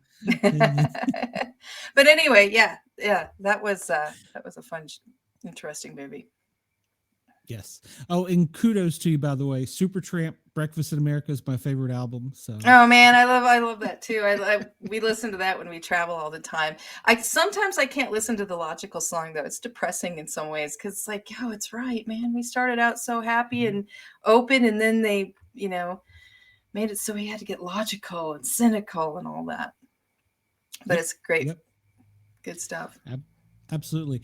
And before we get out of here, or before you get out of here, or however this works, this has actually kind of worked out well because it's kind of cool. You all bouncing ideas off of each other. I'm sure he's going to check out your books and you're going to check out his movies. I'm going to go. Yeah, most definitely. I want to go see the film. So yeah, this has been really fun. I'm so glad, Greg, you didn't mind me being here when you came online. So yeah, well, it was sort of all my fault, but everything happens for a reason, though. That's right. Exactly. That's right. I was paying attention because I was going to watch you and watch how, listen to you and watch the show until I came on. But then I was like, well, I can come on if I need to. So it was great. Everything happens for, and that might not be a bad idea for a show. Just not tell each guest and give them the same time and go, hey, you're both here. I've had some people that their head was so big that it would have been a problem, but yeah, it has to have a satellite view to get them all in. Right? Yeah. Most people are, especially when they're coming on a show, and I'm a little guy in this show world, they're really down to earth. So, but I enjoy doing I'm this. Just very uppity. Oh, yeah. You did, sir. You drugged me to Alabama, sir. I sure did, and then kicked you out of the theater. That's right. That's right. So go over there and get barbecue. Go on. But tell everybody, Ann, where they can find your stuff, please. Oh, I have a website, anncharles.com. So anncharles.com, and on there you can find the books, all the different books and links, and then I don't write blogs, but on the blog, I put all, like this interview, we have a place for interviews I've done and newsletters and all that kind of stuff too. So, and I'm out there on social media. I'm not as active as I should be because I'm older. And so I have other things. My nephew, wonderful guy, he's like, years ago, you need to be on a little bit more. And I'm like, oh gosh, yeah, please, no cows. No. But anyway, yeah, I'm out there on Facebook, Instagram, Blue. What's the new one? Blue Sky. I think I just signed on to start going on that one too. And just, I do have a thing on X, I guess it is now, but I'm not very active over there. Just, you spread too thin, you try to hit it all and you can't. So I have to focus in. Yeah, you can't do it. And it's like, you got to do, some people just do the Instagram or the TikTok or you can't do it all. It's not and write or be creative, and do stuff. It's a little too much. I'm envious of those who are so talented that they do singing and dancing or something on, and they get quite a following.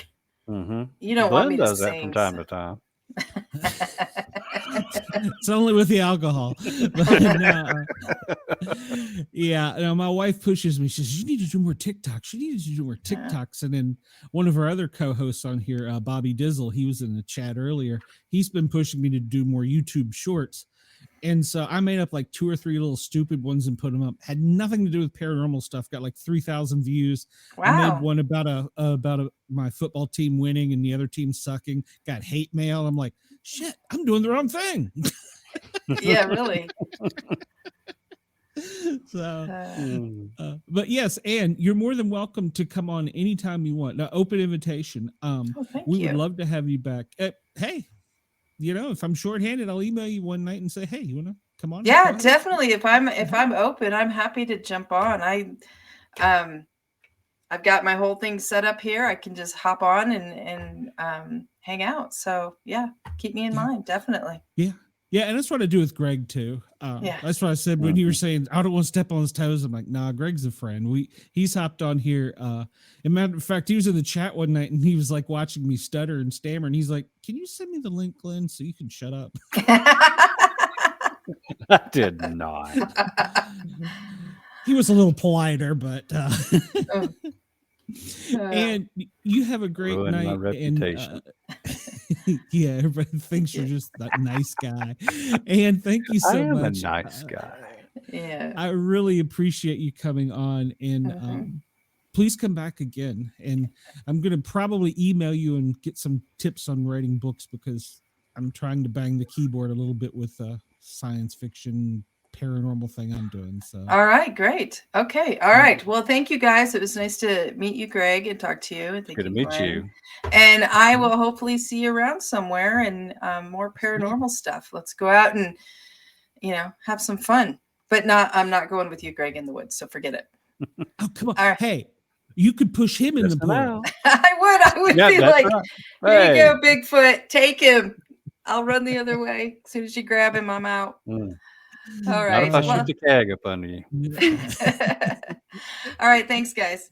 I'll talk to you later. Right. Okay. All right. Bye. Good meeting you. Thanks. All right. Bye-bye. Bye. Greg, thank you. Like you said, everything happens for a reason. So it does. I thought this was a good show. It was. I was expecting I don't want to say a train wreck, because I had to drive I got up at like 4 this morning, and you've driven through Atlanta, 2 hours to get out of Atlanta, then to drive to Knoxville, and I'm just like drained. And then oh my God, you're in the two worst places. Yeah, Amanda couldn't show up, which is fine. I get it. I'm not upset in any way. And I was like, oh man, I was really needing somebody to pull me, because there's just not enough caffeine. But it worked out great. Oh, it worked out, just fine. I was on another podcast, and I just gotten off, and went and got me something to drink, and I come back and I'm like, oh crap, it's time for Glenn's podcast. So I was frantically looking through all of my emails, and I'm like, where's the freaking link? I took forever to find the link. I wasn't slacking. I honestly couldn't find the link. And then I just overlooked it, was all. Oh, I was just giving you grief earlier. I'm sorry about that. Oh no, I thought, well, maybe he forgot, or I thought, well, heck, I better check on him. And I was like, I'll message him in a little bit, make sure he's okay, that you didn't fall in the portal or something. So no, I didn't forget. I honestly couldn't find the link, and it was me being panicked, because I was, 10 minutes before I was supposed to go on, and I like to come on at least 15 minutes or so beforehand usually, and I couldn't find the link, and I was just getting panicked. I was like, oh my God. So, and what usually, ADD does. Yeah, well, usually I have somebody to tell me if the microphone, especially new setup, is the microphone loud enough? Is this and everything? I was like, I'm just going in. So everything was great. I mean, I thought it was a really good show. She was an incredible guest. She is. She's very intelligent. Yeah. And I love her storylines. Me too. She was an incredible guest, and I thought it went well. And you need to get out there and drag her out in the woods to find. Well, out there would it be what, chupacabra? What's out in her neck of the woods? Find that skinwalker. There you go. You can keep that thing. So I don't want no part of it. No. So great. And you've got your website up working now, I saw. Yes. Yes. So you had some problems coming out of the gate because so many people, I assume. Yeah. the eBay sold out. Oh wow. And there was a lot of traffic there at first, and I would like to say there was so much traffic that it crashed it, but there's just my tech wasn't quite savvy enough to put everybody in the right spot at the right time. But got all of that figured out now, so everybody should just go to one link. It's like relicfilmsmedia.com, and that's it. And you can get all of it there. Good deal. And we had a great time there, and nobody else, as far as I know, saw the little orb come out of the screen. So it may have just been a piece of dust, but it was the weirdest thing, because I literally looked around to see if anybody else saw it. Wow. I half the time I was throwing popcorn at Dizzle's daughter. Yes, that's right. She sat right next. Well, she asked me to sit next to her, so I did, and I made Dizzle move. So I had this big old thing of popcorn. Every once in a while, I'll just reach in and just throw at her. That was so much fun. Oh gosh, it was such a great event. I didn't know what to expect at first. I was like, "Well, is this going to be like the red carpet and all that?" And I was talking to Bobby. He's like, "It's Alabama, for God's sakes, Glenn." Oh yeah. Yeah. I was like, "Do I need to rent a tux or anything, Bobby?" But no, it was a good time. It was fun. I agree. It was fun. It was a lot of work putting all that together. And I was so panicked because we were not supposed to be in that theater. We were supposed to be in Theater 3, which was across the hall from there. Now, Theater 3, the everything was perfect on the screen. That morning, that particular projector decided to crap out. That morning, I'm like, holy freak. And I was really sweating whether or not they could even get it up on the screen or not. But they got it where it was, okay. You could still see the parts, the best parts, but not everything was centered, and there was some, centering stuff that was framing, I guess that's what you call it, some framing issues. Well, you probably noticed it more than anybody. So. Oh my God, yeah, I was so. At first, I was like, "Oh my God, this is terrible," and then I was like, "Nobody else is going to notice."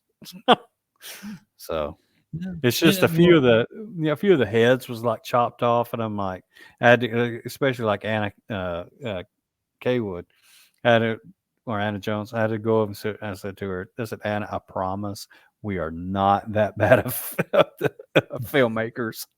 We're not that bad a cameraman. We didn't cut your head off. That was just the framing issue that the theater had, and because it was designed." When you shoot for the big theater, you have to should be shooting on a different camera, like a Red or something like that. The cameras that we were using was not designed to go on the big screen, and it just creates the issues that we had. So yeah. Well, you pulled it off. I think it was great. I mean, it was a lot of fun. It was a lot of fun. Everybody I talked to, it was a great time. And you were so exhausted, but I was. You were stressed. I was. Yeah, I could tell you were, but it was such a good time. It was good to meet so many of the people too. So I tried to make it sort of like a mini conference where all of the bigger names would show up, and they could interact with the people, with the people that were in the cast, so that was my goal, to make it like a mini conference. And if not for all of the cancellations from out in the Missouri area, it would have been a completely packed house. I had probably 30 cancellations. Telling me that, hey, can't make it, because of the weather. Yeah. So I was like, well, it's going to be hard to make up that many tickets, but it is what it is. Yeah, it was a great time. I think it was. I mean, I know you probably for revenue needed more, but I thought it was just perfect. So I mean, Yeah, it yeah, felt yeah. You know, I guess I broke even. I didn't make any money on it. Probably broke even. If I'd lost any, it wasn't much. Uh, but you know, with the 30 or so cancellations, you know, that would have been that would have been better. yeah. But it wasn't money. It wasn't a money generating thing. It was a party. It was a celebration. And I'm happy with it. Yeah, Absolutely happy with it. yeah, and we don't do this stuff for the money. So I mean, No, I don't. Nobody's going to get rich off this. I just want enough so I can, you know, when you use the cameras and all the other stuff, they eventually wear out, and you have mhm. to go and repurchase more cameras and audio equipment and all this other stuff. So I just need enough to justify being able to go get more equipment and, you know, being able to continue what I'm doing. Yeah, buy more toys. Yeah, yeah. Yeah, That's buy all more I toys. said. Doing this, I'm not going to get rich, and I don't. I mean, I was a firefighter, paramedic. Didn't plan on doing this, but I want to make enough money to either buy some toys to record stuff out there or to have some, different stuff. So Hmm. that's all I'd really like to do. So yeah, yeah. And one day I would like to learn some of your skills with the shooting and stuff. So yeah. Yeah, you know, I mean, you'll be able to see me when I'm. Are you going to the outing in February? What to be determined because of fear. Yeah, yeah, okay, so so yeah. yeah, and it's kind. I'm kind of in the same boat too. So Yeah, initially I was, but things changed. So, yeah, I understand. Yeah, I but understand. Well, I mean, you'll be able to see me, and I give you some hands-on stuff, hands-on training that took me years to learn.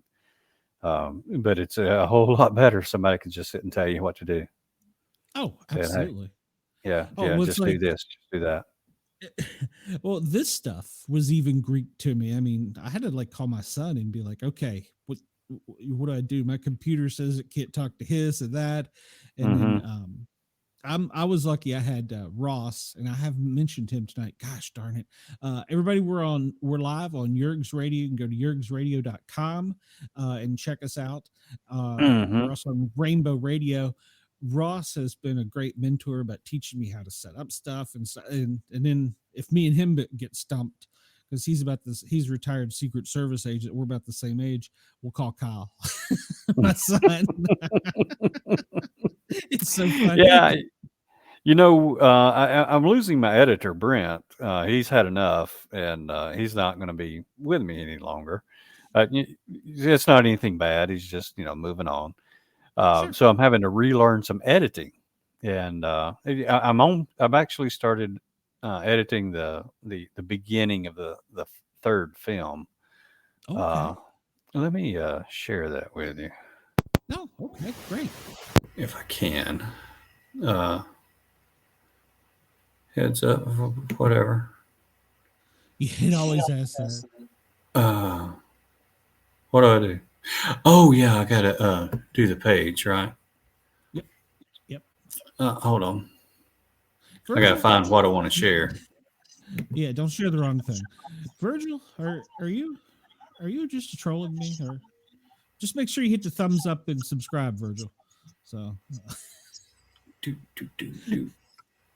yeah, right out of the gate. Who was it? I mean, while you're No, I doing don't that, want to. Come I on. was I was going through trying to pay attention to the comments because I'm trying to get better about doing that.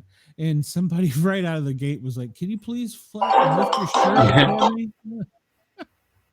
I was like, "Oh my god!" I was like, "Just ignore the Here we ignore go. it." Yeah, that was it. I was like, "Just ignore that." Oh my All right. gosh. Well, no, it Okay. didn't show up to share. Yeah. Window. There. Share. There we go. Okay. This is very short. Thank you, Virgil. Come on. Why isn't it play? There we go.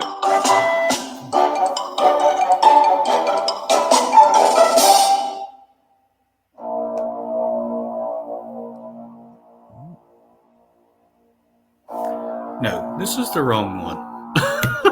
No. I was like, what That's is the this? death of Betsy. Oh, I thought you were coming into something new. I was like, hey, you never know. no, I do actually have something new. Let me find it. We were I don't were you on the episode where we interviewed the film producer for is it Saving Superman? Yeah, Saving Superman. And he was talking about when they went back through and editing, they found a UFO in the video. Oh, really? Yeah. He's like, it's the coolest thing. So, and I was like, you want to share it? He's like, no, not yet. He says, I want to make sure it's edited just right. Okay, let me find it. I mean, this is really cool, and I would actually like some feedback if anybody's watching. We still got a half dozen. I'm having to relearn how to edit, and my style is a little bit different than. It's a lot of bit different than Brent's. Well, I think that that makes a difference when you're working with other people. Like Bobby and I, when he's co-hosting with me, he has such a different way of doing things than I do. I think it's kind of good to bounce and do things like that with other people and learn their way of doing it. Okay, now I think I've gotten it. Plus, I just like to harass the Dizzle. So okay, it's too much fun. Take two. As soon as it tells me to share, I'll hit the button.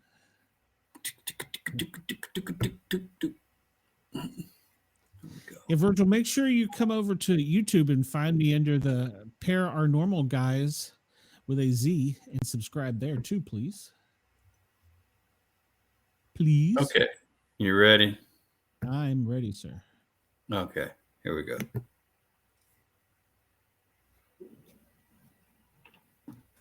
Oh, this is the one. Yes.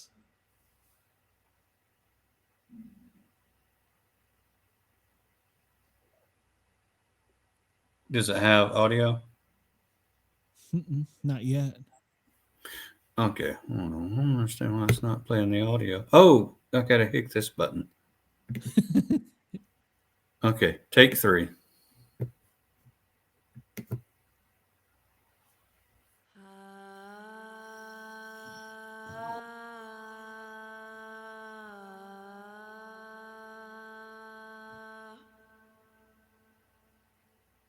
It's kind of creepy.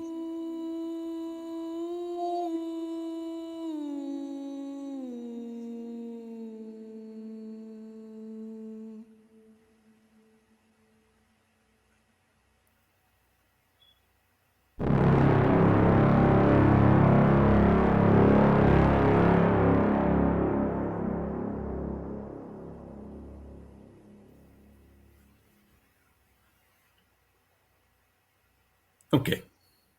That's cool. Okay.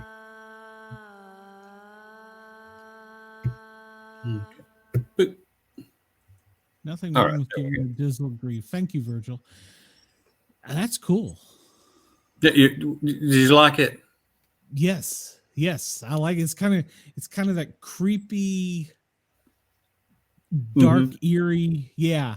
See, my style is a bit different than Brent's. I kind of like to build up some drama and let the viewer feel what's going on. I like it. So I like it. I like that a lot. I meant to tell you, the other day I was laying in bed. It was late at night. I maybe was watching a football game or something, and I'm scrolling through and I see this deal on a drone.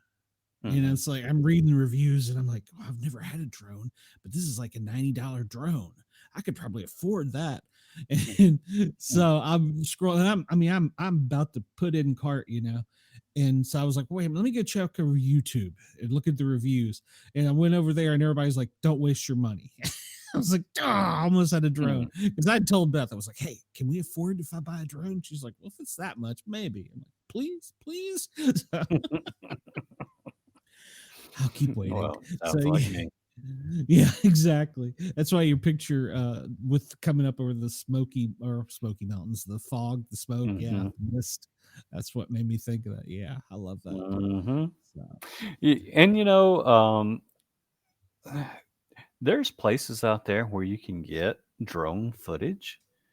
If you're just making something that and you want a visual to help describe the feel of what's going on, they've got B-roll that is fantastic drone footage. Some of it you have to pay for and some of it's free. And in the Land Between the Lakes, we did that around, like with people telling the stories and whatnot, instead of going out and finding a farm and some dead animals and stuff like that on our own. We just paid for, it paid for the shots. It's a lot cheaper. You might. That's probably not a good thing to do.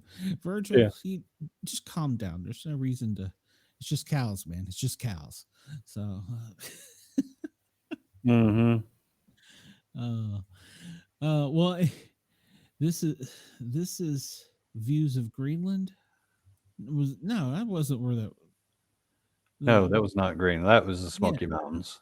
Yes. Okay, that's what the first thing that came to mind. So, okay. That was the Smoky Mountains. Yeah. So the whole thing is about missing people and the mystery and what's happening, and it's quite ominous in some of these places. So I'm trying to deliver that feeling of it. And I'll adjust some of the timing and whatnot with the opening captions, but so far I like the way it's starting out, and I've got about 30-40% of it filmed already. So every day I'm going to come in and start working on a little bit of the footage every day, and maybe by this time next year it'll be ready to publish. Cool. Have you interviewed David Pilates by any chance? I have not. I have tried to reach out to David Pilates, and he's not responded. So I may just have to not have David. Try again. I will try again. I had a friend of a friend, and he almost came on, but he obviously didn't. So I will reach out again because I'd like to have him on because I've met him up at the Smoky Mountain Bigfoot thing and talked to him, and I've seen his presentation, I guess, and it's fascinating. Right. His backstory about why he got into it is fascinating too. So, I think he would actually add a lot to the film, particularly when it comes to the backstories, the history, and whatnot, because I want to actually go out and investigate in these areas and not just have talking heads about it. We can do podcasts all day long about it, but a lot of documentary makers, they only like to do interviews, and they don't actually go out and investigate. I like to put boots on the ground and investigate. Yeah, see what I can find. So I'm not going to give away too much about what I've got in the film, but I think it's going to be very interesting. I'll keeping things unique, and this is not going to be a Cryptic Expeditions series film yet, so to speak, because there's going to be other elements to what's happening there. Good Lord, they'll just let anybody on this screen. Sure will. Warren, Greg Warren. How you doing, Warren? What's going on, Greg? He's one of my original misfits, Greg. Okay. You might have met. Have you talked to Erin by chance? Because she's got some creepy stories about the Smoky Mountains. Yes, we have. And actually, she's going to be in the film. Oh, sweet. And Warren out in his area, I can't pronounce your town name, but it's in Oklahoma. You got some creepy stories and stuff going on out there too. Yeah, there's definitely what Greg's describing, or what he described earlier, was that's just dead on tales for turkey folklore. And yeah, I could tell you quite a few of them. Like I like to pick your brain or watch your films and see exactly what you've got on tape. So that'd be interesting. Yeah, and like I was telling Glenn, everything we do, what you see is what you get. It's all real. There's nothing staged or anything about it, and it's just. But the Land Between the Lakes is absolutely phenomenal footage. But I was telling somebody about this earlier in the podcast earlier today that there's so much footage in it that we have. We actually had to leave some stuff on the table and didn't put in the film, like Kristen's Bigfoot that she caught on thermal. We had to leave it out. I've got some very good footage of UFOs. Had to leave it out. It just it just didn't fit. So. Yeah. Well, that was great footage that Kristen got. That was good. That was phenomenal. It is phenomenal. Yeah. So we like I said, we tried to work it in, but it just by the time I'd gotten that footage and where it was, where the film was, it's difficult to weave it back in for it to make sense. So we thought it for consistency and just flow, we just elected to leave it out. But it's phenomenal footage, and I'll use it again. I'll put her in another film. She let us share it the weekend that y'all came back. She's like, "You can use this if you want." And I'm like, "Oh." So that's good. We play, and Bobby slowed it down and made it larger, and it's very good. So it is. It's good, very good. I was like, "Dang it, I missed another good one." So, Warren, where are you at, Warren? In Oklahoma? I'm in eastern Oklahoma. And what you telling me about the what we were seeing was like the little people, Cherokee? Yeah, and Cherokee folklore, they tell other little people, basically translated from Cherokee to English. Yeah. Like you're saying, glowing lights in the forest, red eyes. Have you ever been lost? Or, have you been in the woods and just lost your way all of a sudden, can't find your way back? I haven't. Other people that I know have. I'm very vigilant as far as I don't go off the beaten path, number one. At night, I will stay on a trail, and I always keep very bright lights with me, just in case something like that happens. But I will not go off the beaten path because of some of the things that can happen.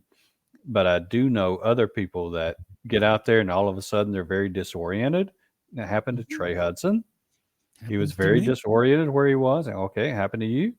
But it's not happened to me yet. I've had missing time though. They like you. Mine was really weird. The way it happened to me. We were out four-wheeling, and my buddy was like, "Well, let's go check and see if this campsite's open. If it's free, we'll go down there." And he's like, "Well, instead of both of us having to back up the forest road, I'll just get on the radio and I'll tell you it's okay." And literally, my wheels were already pointed to go right down the hill to the campsite, less than a football field away. And he called me on the radio, said, "Yeah, it's clear to come on." An hour and a half later, I'm like, "Where am I?" I was still on a forest road, but I was miles away from where I was supposed to be, and I literally the wheels were already turned to go down the forest or the little road to that little campsite. Mm-hmm. That was the weirdest thing. That was the weirdest thing. Mm-hmm. So, You know, there was a time Janice and I went down a trail, and I don't know what to call this. There was this bluish purplish haze, and there was these orbs that was around it, right? So we thought at the time, you know, maybe this was a portal, didn't know what it was. So we observed it for what we thought was 30, 40 minutes. Okay. And it was our operating procedure to go out at minimum in pairs and for about an hour, right? So when we got back, Janice and I got back to camp. Both, Brent and her son was there, and they said, "Hey, why were y'all gone so long? Y'all were sitting over there talking in the dark." They heard us talking, which we were half a mile away. They didn't hear us doing anything, but they thought we were just out of firelight from the campfire talking. Well, they asked us why we were gone so long. I'm like, "What are you talking about? We was gone maybe an hour." And they're like, no. You were gone it's been hours. Yeah, hours. And then we're like, no. So when we left, it was about midnight. Okay. And after we got through arguing for 15 or 20 minutes, the sky started to lighten up, and the sun was fixing to come up. And we're like, oh crap, we were gone for 4 or 5 hours. And really, from both of our perspectives, we were gone for maybe an hour, 45 minutes to an hour. Wow. Mm-hmm. So, but both Brent and her son said the whole time they could hear us talking just right outside firelight, but we were nowhere near camp. Yeah. I mean, that was weird. So no, I haven't lost my way, but I've lost time. So that's definitely. I mean, so you see orbs, right? Or yeah, I see them pretty often. Yeah, see them often. Do your fellow people see them as well? Mm-hmm. Now they do. Now they do. At first they didn't. Now they do. At first it was just me seeing them. They like you. What color? When I first started seeing them, they were the white with a blue hue. I did see what I thought was tail lights out in the forest early on, and I didn't know what an orb was. Okay, so it was a while before I knew what I had seen early on, which was they were just red orbs, right? And I thought it was a truck out there for some reason, or a car. And we walked over to where it was, just out in the middle of the woods. And I'm like, crap, there's no road here. That was weird. And that's what I thought. But for the rest of the time, what I was seeing was a white with a blue hue, and they became more and more prominent and numerous. I've seen. A lot of times there's just one at a time, and then other times there've been I've seen like up to 6 or 7 at a time. So, yeah, what you were describing. I mean, here in eastern Oklahoma, where the Cherokee settled, it looks just like Appalachia, but here the caves, caverns, quartz, limestone. And me growing up was, my bloodline's Cherokee. I come from a pretty unique bloodline. But when I was younger, I don't remember this, but I would talk to things that weren't there. And my mom took me to our medicine man to blind me, so I couldn't see him no more. But they would or Mom and Granny would say that I would talk to stuff on the couch. I would play with things at night. Mm-hmm. When you were a kid? Yeah, when I was a kid. Yeah. in the forest, all this other stuff. How are your dreams? I'll change subject. How are your dreams? Like when you're Like when I'm out in the woods? yeah. How are your Or dreams? well, actually, I don't remember my dreams when I'm out in the woods. When I'm back home, I have more vivid dreams, but that's because I'm trying to access the Akashic records a lot and trying to find out who I am, who I was, and so on and so forth. And then I actually do have some really, weird dreams. Define weird. One of them that I remember is I was at a what I thought was my house, and there was some construction and stuff going on, and a battle started happening up in the sky. And so I looked up, and there were two races or something going at it with aircraft, and I'm like, okay, we got to get out of here. So I take my family, we get on a train somehow, and we ride the train across these lakes. And I remember looking at these bridges, and these bridges were very advanced looking design bridges. I'm an engineer by trade, and I'm a traffic engineer. So I'm very used to looking at lots of different bridge designs, right? So, and these bridge designs was nothing like I had ever seen before. And, looking at them, I could understand their functionality. It made sense about them, if that makes any kind of sense. I'm like, I know this design would work. Okay. So I remember seeing these extremely advanced bridge designs, and we got off to almost like a FEMA camp like place. And then I remember seeing these alien-like creatures, but nobody knew exactly what they looked like because they had some kind of suits on. And then they communicated to me that, y'all stay here. We're bombing the people on the other side of these lakes, and you guys are going to be safe. And then they started destroying all the bridges so that the people on the other side couldn't get up. And then we figured out that we were like being herded like cattle, and we tried to escape. And as we were trying to escape, family and I trying to escape, I think we were shot, or if some like, not like with bullets, but like lasers or something. And I think I remember this very, very vividly. That dream was very vivid. So I think they showed me like who I either was in another life, whether it be past or present. I'm not sure. Reincarnate. That's an example. Yeah. What color were they? What's it, the alien things? Yeah. Okay. Not. They weren't purple, were they? I don't think they were purple. But they had a head that kind of went up and out, kind of like that.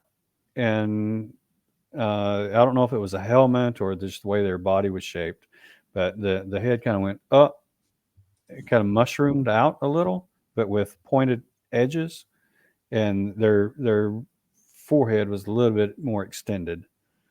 And they had some kind of body. The body suits were iridescent.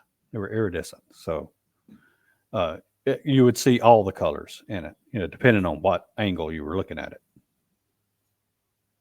And they had like not cubes, but maybe honeycomb looking designs on them. That's. Let me see. One more question I have is, how many stars or not stars, but suns were in the sky? Do you see anything like that?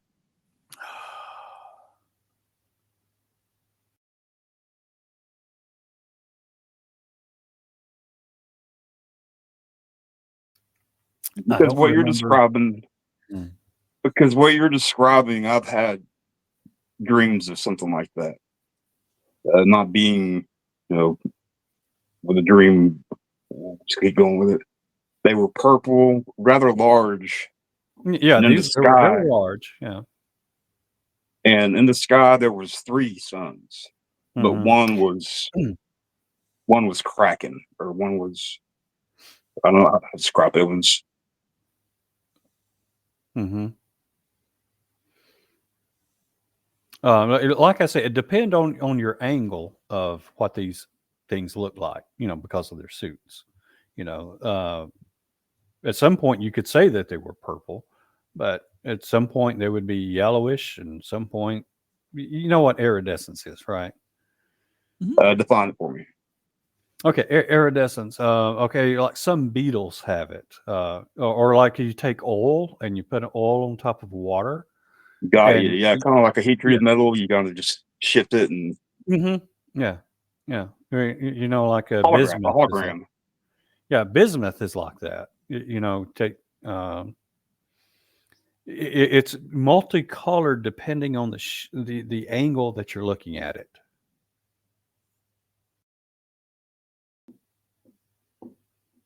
Wow, that was deep. All right, I've had dreams like that, very similar. Warren, before you go, I'm still live. I mean, I can end this if you want me to. So No, man, keep going. Let's get on tape. okay. Okay. Stranger I meets just wanna make stranger. sure- Let's bond. I just didn't want you to say anything. You won't be able to run for president or something. But go ahead. Oh no, I'm quite happy with where I'm at.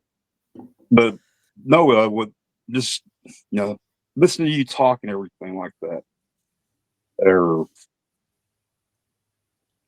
incarnate past lives, stuff like that, Mhm. your dreams, stuff happening to you where you're at, land between the legs or whatnot. Mhm. It's very similar here. We were told, not to go alone in the woods. That was instilled by Mhm.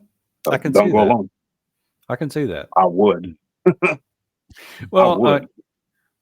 I would, but however, sometimes you hear things, particularly disembodied voices. More than one person has heard my voice calling them, and I was nowhere near around. That's what they do. Yeah, like in particular, it was Janice and another guy named Paul. Both of them heard the same thing. I have a tendency to address people saying, "Hey, so and so." So Janice heard, "Hey, Janice," and Paul heard, "Hey, Paul." And there was more than one witness with that heard that. It's particularly, "Hey, Paul." There were several witnesses that heard that, and like I say, it was my voice, but I was nowhere near any of those locations. So mimicry is a real absolutely. thing. Yes, it is. Oh, absolutely. I mean, Mhm. when I was younger, like I would go in the woods. I'd walk down the hill to the creek and fish, or I'd go to a pond. But I remember one day when I came back, my sister was freaking out, and it was my voice in the house, and whatever it was, hey, like it was messing with her. Mhm. TV went off. It was just that house I've had where I was raised, my grandma's house. A lot of paranormal stuff happened there. And like I would love to I wanted to like Glen out actually like the entire, just have, it's kind of like your land between the legs type deal. See Mhm. who's receptive, see what happens. Excuse me. I've had some crazy EVP stuff happen there. Crazy dreams. Mhm. Yeah. I got an EVP one time that was really it freaked me out because it was when I first started all this. I set a recorder out, and unfortunately, it was in May, so it was but a whippoorwill landed about that far away from it. So I don't know if you know what a whippoorwill is, but they're very loud. They go on and on and on all night. Yep. So anyway, um, I started hearing these Indian chants and this drumming, this doom doom doom doom doom doom doom doom doom doom doom doom doom. this very rhythmic drumming and these chants. And I was like, holy crap, am I picking up a radio station or something? Did I record, a radio station? And finally, I was like, no, nobody around here plays this music. It was like if you go to a powwow and you hear just the classic drums and they're doing a dance out in the middle of the, I don't know what they call it. It's the dance circle. I forgot what to call it. Anyway. I know what you're talking about. Yeah, it's just like that. It was just like that. Wow. Yeah, and I was like, all right, wow. so you're obviously, sorry to interrupt, you're obviously very receptive, and just what you're talking about, they like you. Yeah. Apparently you mean no harm or whatever, but if you do cross the line, that's where there's a line you can't cross. I'll just warn you. But we were always told never to talk about them because they can always hear you, and once they know, like they know. We were told never to speak their name out loud, just to brush it off because you're talking about little people or orbs. Yeah, but I'm breaking the law right now. I've heard the same thing. When I first started doing the research in my first film, I was with the local Cherokee here, and they were saying the same thing. That they wouldn't say their names, or, that they wouldn't say what they were because they said you would attract them, and then they said they're tricksters or whatever, and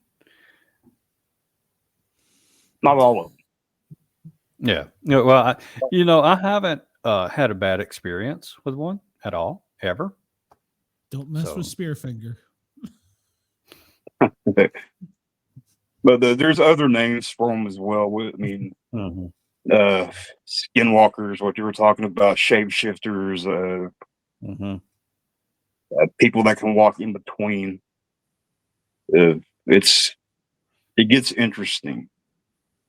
I mean, I think one of the last episodes I did of Misfits, or one of them, or I talked about it after my mom passed. I started having experiences, and I forget what episode it is, but I'd rather not talk about it right now. You just have to go back and listen to it, or I'll talk to you off camera about it.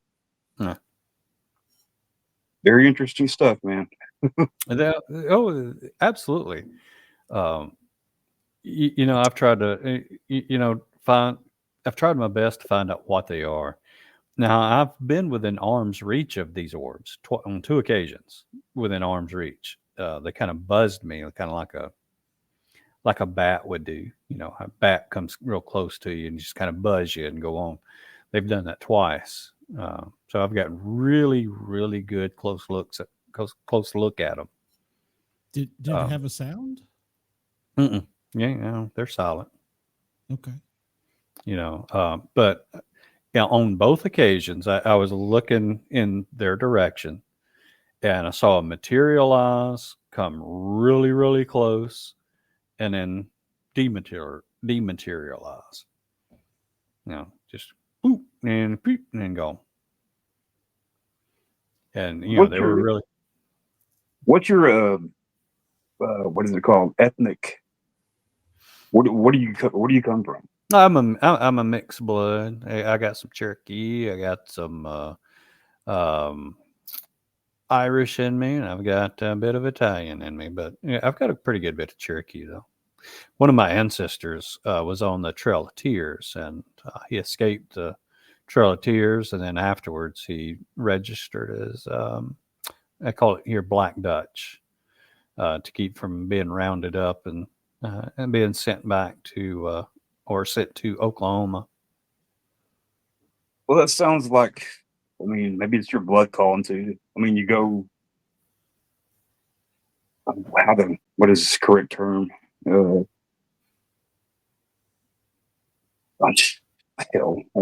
You've heard of people getting a transplant, right? And all of a sudden they start their habits. Yeah.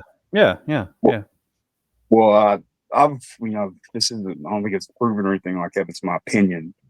It's like, you obviously genetics from your parents and everything like that. It goes back and about genetic memory. Yeah, exactly. So you go where it's just that calling to you. I mean, if you're having a dream of being hurt up like that, that was what happened. That could be a part of your memory coming back from maybe four. I think it's four generations back. Mm-hmm. Interesting. Yeah, it's a wonderful ride, whatever it is. I've fully embraced, the ride. I've tried to find out more about it. And, I open myself up to it. I just say, hey, what happens, happens. As far as, but I do actively try to open myself up more to find out the what, the who, the why, to learn more, to be able to one day, if I ever do find out what all of this is, then maybe I can relate to everybody else saying, hey, this is what this is. For instance, I've grown away from organized religion from what I was taught when I was a kid, right? I've grown away from that because I'm like, okay, well, for various reasons. I don't want to insult anybody's religions, but things didn't make sense to me when I was a kid and I was being taught these things. I'm like, this doesn't make sense. But later as an adult, and I've started seeing these orbs. Then after my paradigm shifted, things started to make more sense, a lot more sense.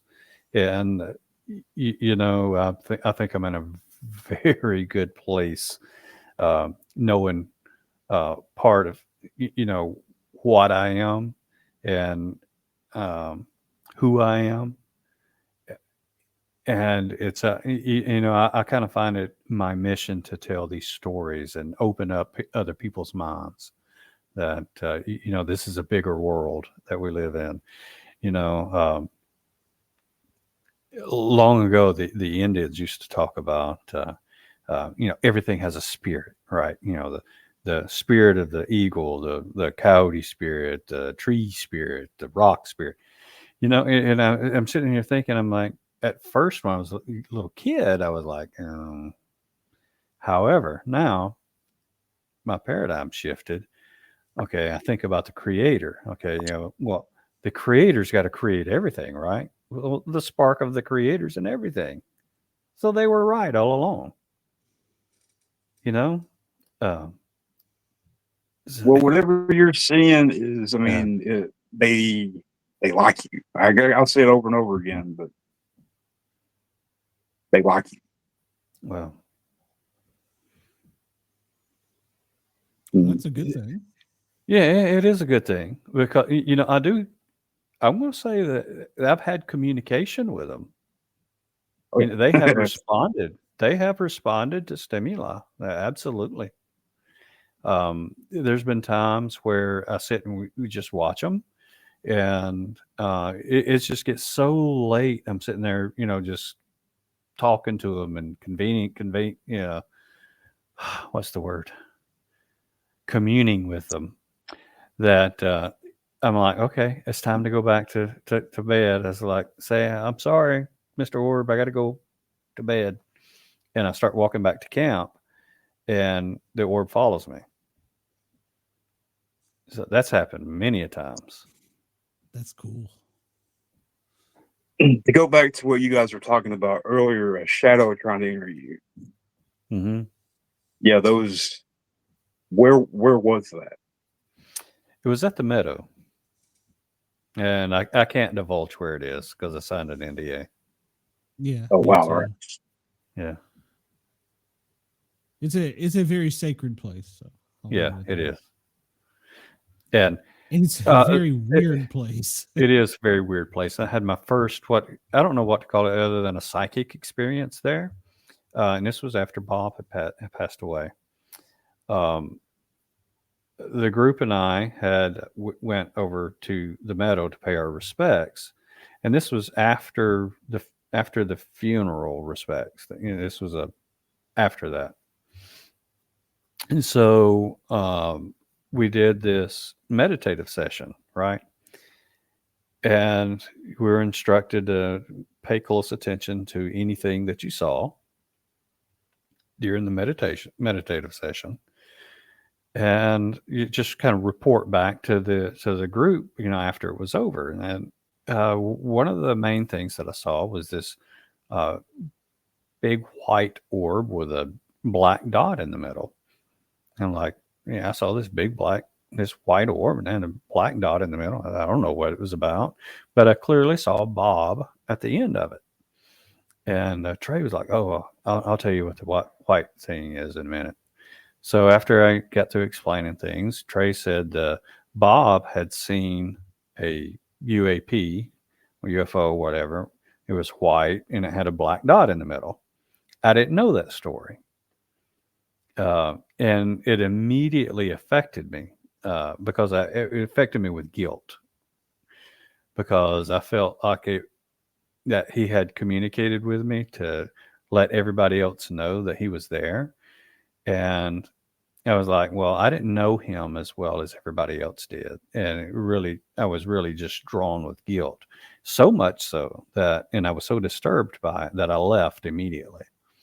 And when I got into the Jeep and I was fixing to go away, I kind of said out loud, I said, "Bob," I said, "why me?" And just as clear as, we're sitting here talking, I heard in my head, he said, "It had to be you." And I said, "What are you talking about? It had to be me." And then we proceeded to have an argument. And Because you can see them. Yeah, he said, well, eventually he said, "Well, everybody else knew that story, but you didn't." He said it was you. It had to be you to hear that story. And it So was the you only could tell story them- that he, yeah. Yeah, you could tell And the then the group and reason, everybody would know. Yeah. yeah. And he said it had to be you, because makes if sense, it had yeah. been anybody else, they had knowledge of that story, and I didn't. I didn't know. But anyway, as I was driving away, the conversation got a little dimmer and dimmer, and eventually faded off. So I've had that experience. So I don't know what to call that. He joined them. Yeah, he joined them. And Bob turned into an orb as well. He had experience where he himself Yes. collapsed into an orb and went some distance and then manifested back. I was on dispatch that night, comms that night. Yeah.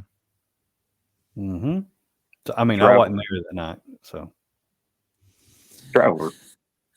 I'm not sure about that, Josh. Oh. What is word? Back in dream state for me. This has been a couple. It goes on and off with me. Me and my partner moved into a new house, and the first night I went to sleep, and two women. It was they appeared as two women. They were talking about my partner. Like, he looks like Popeye, and yeah, my partner has tattoos on his arm. And I asked the person that rented the house, and she's like, "There's been a couple episodes here, but it's more not so malevolent. Like, if you have bad intentions or something like that, they'll. No, this is their house." So, but all right, back to the other one. Years ago, I went to probably a good 1 year where everything was going crazy. One particular night was very vivid. I traveled in my sleep. It's kind of like that movie Insidious, where the guy can leave his body. I did that. And went to a place, very negative energy. The people around, the earth started to shake.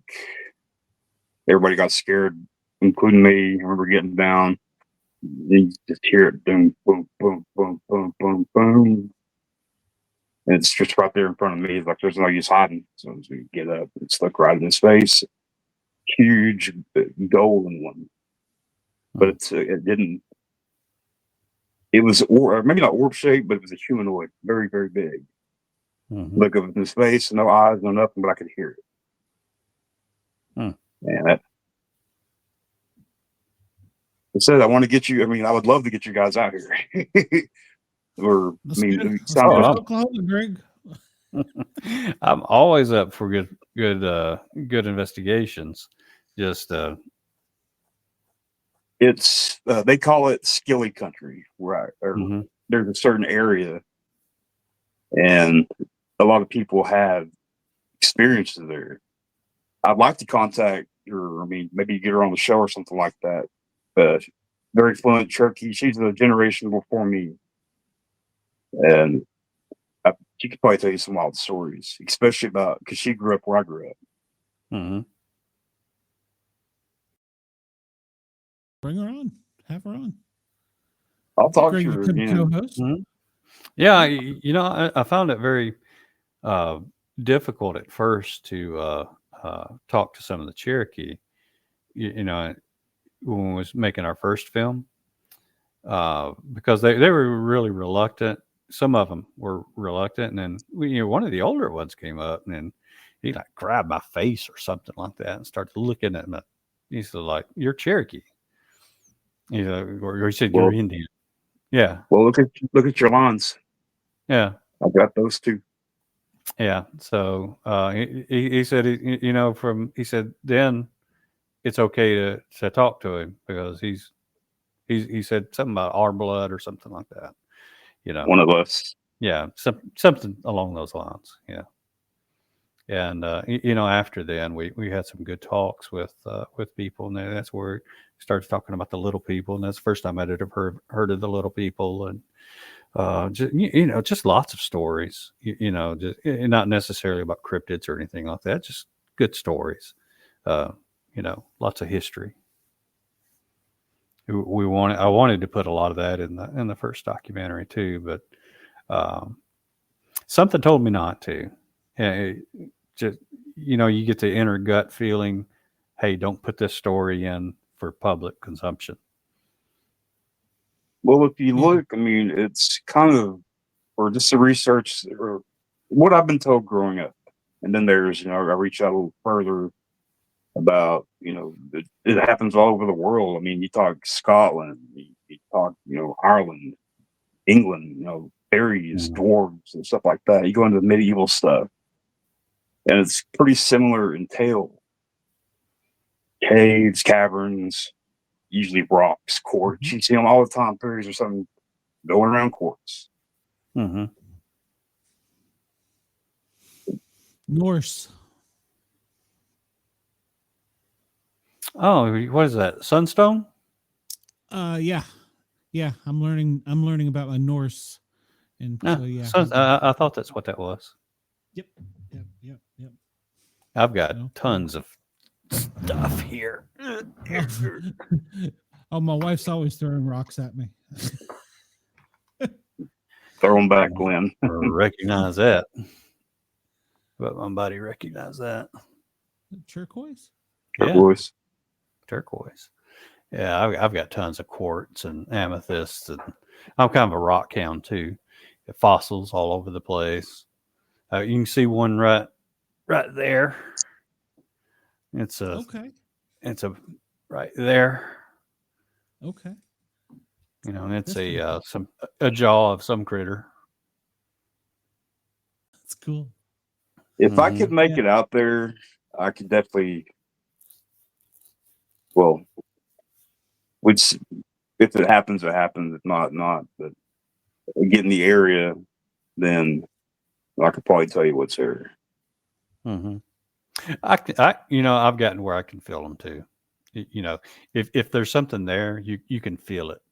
It's hard to describe the feeling, but if it's there, you know it's there. And if there's nothing there, you'll know too. I don't know how to describe that feeling, but I know. Yeah, you know what I mean. This probably sound weird, but I'm sensing there's a connection between you two somehow. I don't know how, but Probably often a blood connection. More than likely. Mm-hmm. Just what you're talking, or just what I've heard you talk about and everything. I was like, I got to talk to this guy. Like, tonight, especially what you were talking about. I was like, all right, I can't be silent no more. I got to talk to this dude. Mm-hmm. Yeah, I didn't see your message. I'm sorry, Warren. No, you're good, man. No worries, man. No You're worries. welcome to come on anytime. No, I didn't see your message. I apologize. So No, you're good, yeah, man. you're fine to come on anytime. You, Greg, there's a couple of you got an open pass. So yeah. Mm. Well, I try not to step on anybody else's toes, just like Ann. I thought Ann was a phenomenal guest. It was.